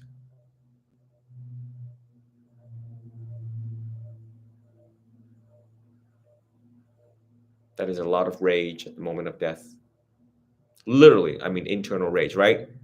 To now know that the Buddha spoke, and by and through the intelligence of the Sangha, the Buddha spoke, we remembered, then we use our noggins to put it in sentences, 10th grade, 9th grade level sentences, for the rest to become the next Buddha. And they were not bright enough to see that. And that is why there are more animals than humans, right? The rebirth realms of the animal realm. That's why you see so many. And the emergence of social media gives us data, proof, how these animals were once humans, like the otter underneath the ocean that came up to the diver and just gave him a big hug and just wrapped his little cute little arms around and didn't want to be lonely anymore. Just the behaviors of the animal realm telling us that, well, they tell us that, number one, they knew that they messed up. And number two, they don't want to be animal anymore. And they just wanted love and belongingness. Just imagine being an otter or whatever seal, cold in the ocean, hunted by predators. But you know why you're there. These fishes and these animals that took the realms, they know who they are. They know why they're there, and they don't want to be there anymore. That's why when they see humans, they're like, oh my God, please utter the words that we need to hear so that we're no longer here.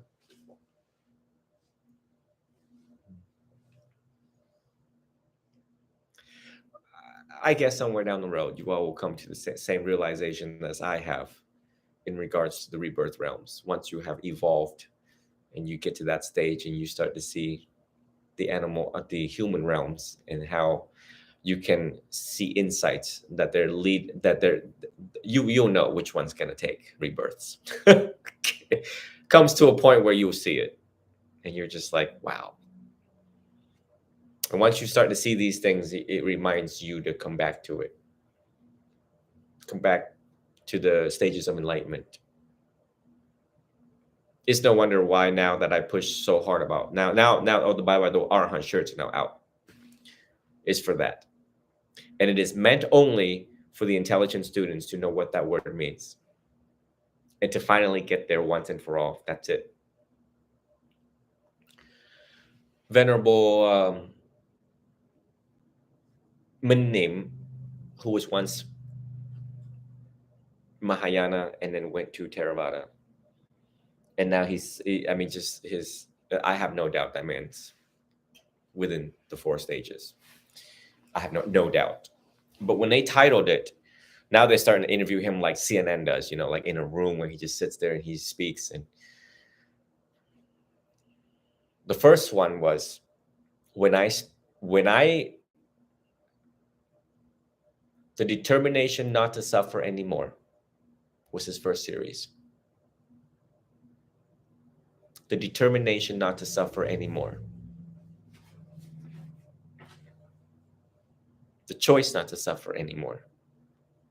Clear, concise determination, sheer. It was an inextinguishable desire to no longer suffer anymore. Lựa chọn không khổ nữa. And I thought that was one of the most beautifulest thing ever. And then sometimes I just sit there and I'm like, these guys are so bright, intelligent, and enlightened in all aspects. Why did you choose to become a monk? Like, damn it, you could have 3 PhDs and make millions. But they know making millions in PhDs not going to bring happiness the way that the Dhamma did for them. And once they've mastered it, he mastered it in 10 years as a monk. Maybe 10 years as a Theravada monk, maybe 20 years total, Theravada and Mahayana monk. I have reason to believe that he has mastered the Nikayas and its commentaries.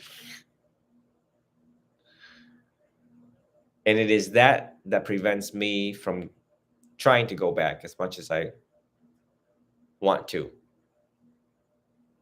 stop having doubts in life and to return back to the Dhamma. Now, these talks were necessary for you all to strengthen your conviction, faith, and confidence in the Dhammanupassana. This is a job of a monk, is to strengthen you, especially when it comes to Dhammanupassana. It is everything. It is the remembrance of the Dhamma in all aspects and spheres of your life. So keep up the good work, and I'd like for you all to start digging into, I actually promised you all that I was going to do some Dhammapadas. As a matter of fact, my books, my handwritten notes are actually down in my car.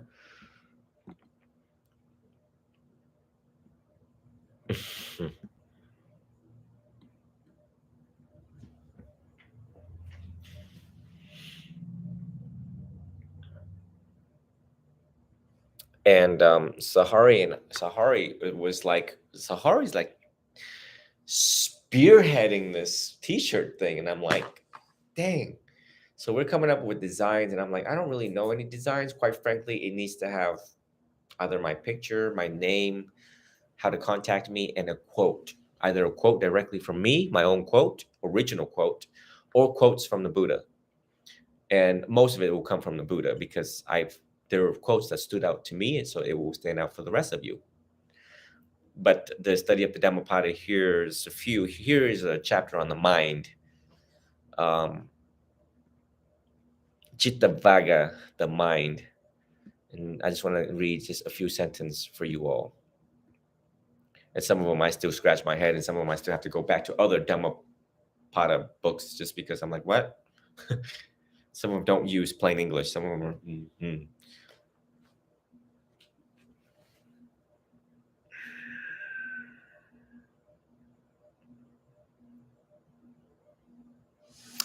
Just as a fletcher straightens an arrow shaft, even so the discerning man straightens his mind. So fickle and unsteady, so difficult to guard. The mind. So fickle and unsteady, so difficult to guard. Number 34, as a fish when pulled out of water and cast on land throbs and quivers, even so is this mind agitated. Hence, should one abandon the realm of Mara. So these quotes has to do with the mind and the determination to crack the whip on the mind, to wrestle with the mind. We do that with willpower. if I said go wrestle this other guy and I said win it, you win, you get $10,000. You will use all of your strength and might to wrestle this other guy. When it comes to the suffering of the mind, you see that the Buddha used words and stories to quickly let you understand. As a fish, when pulled out of the water, if you are a fish and I pull you out of the water, throbs and quivers, suffocating. Even so is this mind agitated. Same amount of, he's trying to use physical suffering to let you see the mental suffering, the equivalence concurring. Wonder, number 35, wonderful indeed. It is to subdue the mind. So difficult to subdue, ever swift, and seizing whatever it desires. A tamed mind brings happiness. Number 36, let the discerning man guard the mind. So difficult to detect and extremely subtle, seizing whatever it desires. A guarded mind brings happiness. 37, dwell in the cave of the heart. The mind, without form, wanders far and alone. Those who subdue his mind are liberated from the bonds of Mara. 38, wisdom never comes perfect in one whose mind is not steadfast. One knows not the good teaching, and whose faith wavers. 39, there is no fear for an awakened one, whose mind is not sodden by lust, nor afflicted by hate, and who has gone beyond both merit and demerit. There's 4 more. Number 40, realizing that this body is as fragile as a clay pot, and fortifying his mind like a well-fortified city. Fight out Mara with the sword of wisdom. Then, guarding the conquest, remained unattached. 41, eerie long at last. This body will lie upon the earth, unheeded and lifeless, like a useless log. 42, whatever harm an enemy may do to an enemy, or hated to a hater, an ill-directed mind inflicts on oneself a greater harm. Last one, 43. Neither mother, father, nor any other relative can do greater good than one's own well-directed mind. So I selectively selected the Chitta Vaga because in the 4 foundations of mindfulness is the Chitta Nupassana, mindfulness of the mind. And again, these are empowerments to encourage you all to attend to the mind and see that how difficult it is to guard, how difficult it is to attend to, and how difficult it is to discipline one's mind. But it has to be done, and never give in to Mara, your own psychological demons. Hence, one should abandon the realm of Mara. So let us come to conclusion of today's talk and wrap up the day.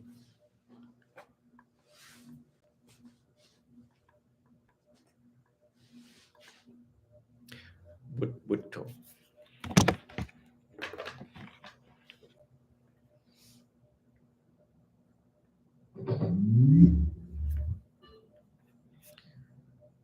Yatha varivaha pura paripurenti sakaran evameva ito dinang petanang upakapati ijitang patitang tumhang kipameva samachatu sappe purentu sankapachando panyaraso yatha manicho teraso yatha sapi diyo viwancha dasa parogo vina satuma te bhavan tuantarayo suki diha yuko bhava abhivandana sile sanichang buddha pacanino chataro dhamma vatandiya yuano Sokang palang bhavatasa pamangalang rakantu sa padivadasa babuddha nufawen sada soti bhavantute bhavatasa pamangalang rakantu sa padivadasa patamma nufawen sada soti bhavantute bhavatasa pamangalang rakantu sa padivadasa pasangka nufawen sada soti bhavantute. May you reflect on the Four Noble Truths. May you reflect on the four foundations of mindfulness to establish foundations in your life. The solid, the basics, the one thing you will always return back to when in doubt. To see the ever-changing nature of your mind, the ever-changing nature of life, humans, things, material, immaterial in your life. To see the process, to evaluate carefully. A warrior in the Dhamma, both of you, a warrior in the Dhamma is one who approaches intelligently, carefully evaluate, carefully understand the process, responds with wisdom, non-violence, with compassion. A disciple of the Buddha you are, a representative of the Buddhist nation, a representative of Buddhism. You carry yourself as the saint, as the pre-saints that you are. You are the owner of your karma. How you think, how you feel, what you do, how you do it, and what you do unto others, and what you do unto yourself, determines who you are and who you will become. Who am I? Who have I become? How mindful have I been as in regards to who I have become? Every day, I want you all to reflect on who you have become. One must answer that I have become a more beautiful person, a more powerful person, a more compassionate person, a person with strength, with power, but at the same time with beauty. A person that is knowledgeable of the Dhamma, a person that practices the Dhamma, the person that finds the middle way, is practicing the middle way, exemplifies the middle way. In doing so, you inspire others around you, and it is what gives rise to meaning and purpose in your life. A life of worthiness, a life well lived. As the day grows, you all to strengthen your conviction, belief, and to test out the teachings in order to strengthen unshakable faith and confidence in the Dhamma, the teachings of the Buddha.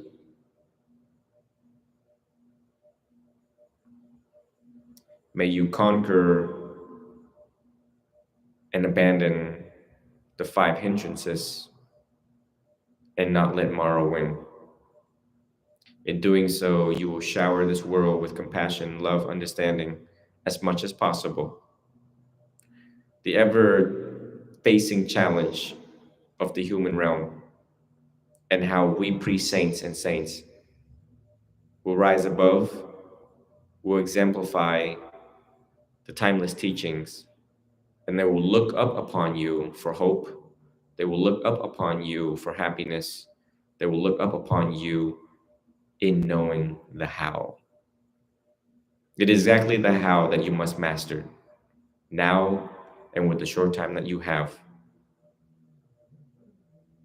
May both of you be well, be happy, be free from mental suffering, be free from physical suffering. May you achieve sainthood quickly. May you be healed and be a great, significant source of healing for other people and humanity. Sadhu, sadhu, sadhu.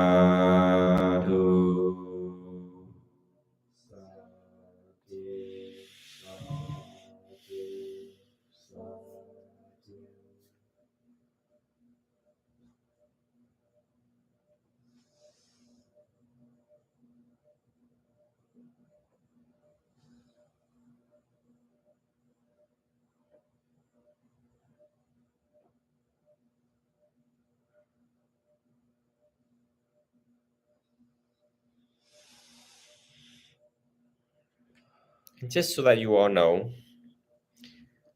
my old teacher, my original first teacher in Vietnam, Venerable Tong, told me that in life you should stay with the Sangha. And I did for 5 years, and I went off on my own. And but before he said, well, I questioned him, and I said, why? Why should a monk stay with other monks? He says, because it'll keep you in check. It will make sure everything you do is wholesome and inconsistent with the Vinaya. And so part of the reason why I do what I do here, because I have limited contacts with my own Sangha, is to keep me in check. You notice that everything that we're doing here, every word here, it also applies right back to me. Everything, all the time. It is meant for me to also stay on top of my own practice and to never wander off, let Mara win, losing the battle, or become lazy. This is as beautiful as to you as it is beautiful to me, ever constant. And as I sit there and I watch you all come here with materials and new books, I'm like, oh, time to go get the Sam Goldstein, right? And you see how both sides of the table encourages each other. You see that? To get up and get out. I got one student this morning that says, oh, 9 o'clock on a Sunday, that's a little early. We'll keep suffering. Everybody else going to church. Everybody else going to temples. Everybody else is doing their own thing. Well, you're just going to have to sloth and torpor. One of the hindrances, right? Yeah. All about me, my Sunday, my enjoyment, my Netflix. So keep up the good work. Your assignment is to now meditate on the 4 foundations of mindfulness. Each day do one. You have 7 days. So towards the end of the 7, do the last 2. Go through them, meditate. When in doubt, go back to the reading. What is Kaya Nupassana? What is Vedana? What is Citta? What is Dhamma Nupassana? Read it, reread it again, close your eyes and meditate on each words. Read it, reread it again, and meditate on each sentence until you get it, until you see it. You can't be a qualified teacher if you don't meditate on it, because the student's going to be like, well, have you yourself meditate on it? Twice in my life?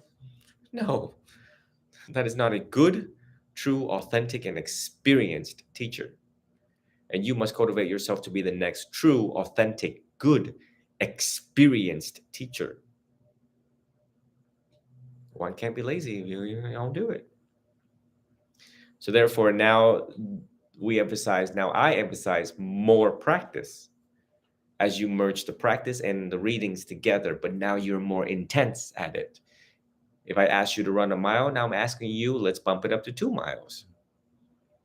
And now in the spiritual practice, now you must do the same, which is to exercise physically and exercise mentally.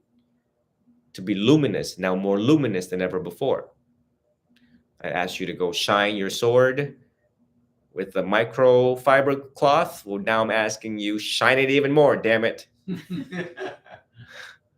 Go get a better cloth and shine the damn thing, right? And that's what you should approach, and that's how you should see it, right? More enthusiasm, more energy, more vitality into the teachings. Because you're going to serve the weak. You're going to serve the weak, the poor, the not mindfulness. So therefore, you're going to need a very luminous mind to see through their BS, to help them through the BS of their life that they have created for themselves. And that's when you have to know how to ask direct questions and trace the origin of suffering. And I think you all are doing a great job. Continue with it. And if we have forgotten any principles of CBT, to also go back to that and to also to solidify that. If you got your bachelor's degree in CBT, well, guess what? Now I'm asking you to get your master's in it. And subsequently, before I leave, you need to start working on your PhD of CBT. Because again, it is the tools as necessary for you all to be the next inspiring students of the School of Jidao. As you all are, I'm getting the Arahant shirts for all of you. So therefore, now you have to live it as close to sainthood as much as possible. And the Dhamma warrior you are. So there's a lot of middle way here that I'm emphasizing. The good student, the future teachers of Jidao, right? The representative of this particular, unique, special school that the world has ever seen. So far, there's 14 likes on my YouTube. Usually I see 14 likes with like 3,000 views in other teachings of other monks. That's how you know this school is unique. The way its approach, its understanding, and its practice. Because if I'm blapping and it don't make sense to these people, we ain't got no likes, folks. Time to retire. Jidao needs to start looking for another job. So therefore, in this approach, you are going to be the next teachers, if you want to be. If you've seen the benefit, what it has done for you, and what it can do for other people, and reap the millions of dollars of joy, the karmic dollars, not the actual dollars. The millions and billions of karmic joy in helping others. The skillful means in doing so. I think that would be very rewarding for both of you. You've already started to see changes in your jobs.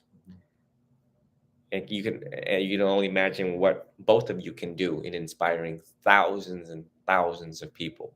Once I announce that these two are teachers in training, and then somewhere down the road, I will start issuing certificates, because everybody wants certificates nowadays. You just be like, I don't have a certificate. He's still alive. Call cheat out. It's just like, yeah, I graduated as an MD. And how do you know that you're a national MD? We'll call the darn school, will you? So it brings a smile to my face, though it is the quality of the students that always bring the smile to my face. And mind you, the days of the Buddha, so he was hanging out with 5. And he was happy with 5. And those 5 inspired thousands, then millions, and millions. So what makes me think that the students sitting here cannot do the same? This man inspired more than 100 million with his teachings. What makes you think you can't? So that's my hope for you.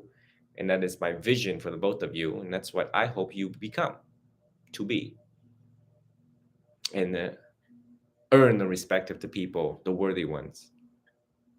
The worthy one, the blessed ones.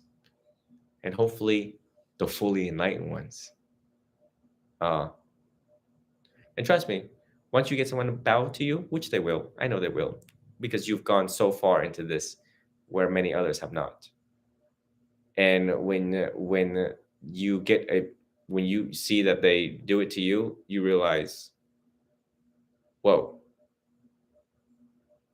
wow, I am the worthy one because I've done the work and that I've sacrificed so much time and energy. And they will recognize you and they will see it. They will see it. So you have plenty to do, and let's do as much as we can. As February, this is now critical red flag for practice. So you must go home and relook at everything and clean things up, right? And hit really hard with the practice part, because I will ask questions next week about your practice, and you need to give examples during your practice, what you see, how you feel, and what you did with it into the fluidity of moment-to-moment changes, experiential, as you're meditating. The spotlight of mindfulness, right? Not the spotlight. Spotlight is samadhi. Mindfulness, vipassana, is that floodlight that watches, overseeing everything unfold in the mind. So remember to record your experience if you don't remember them, so that you have data to report back to me next Sunday. Okay? You guys are dismissed, and thank you for coming.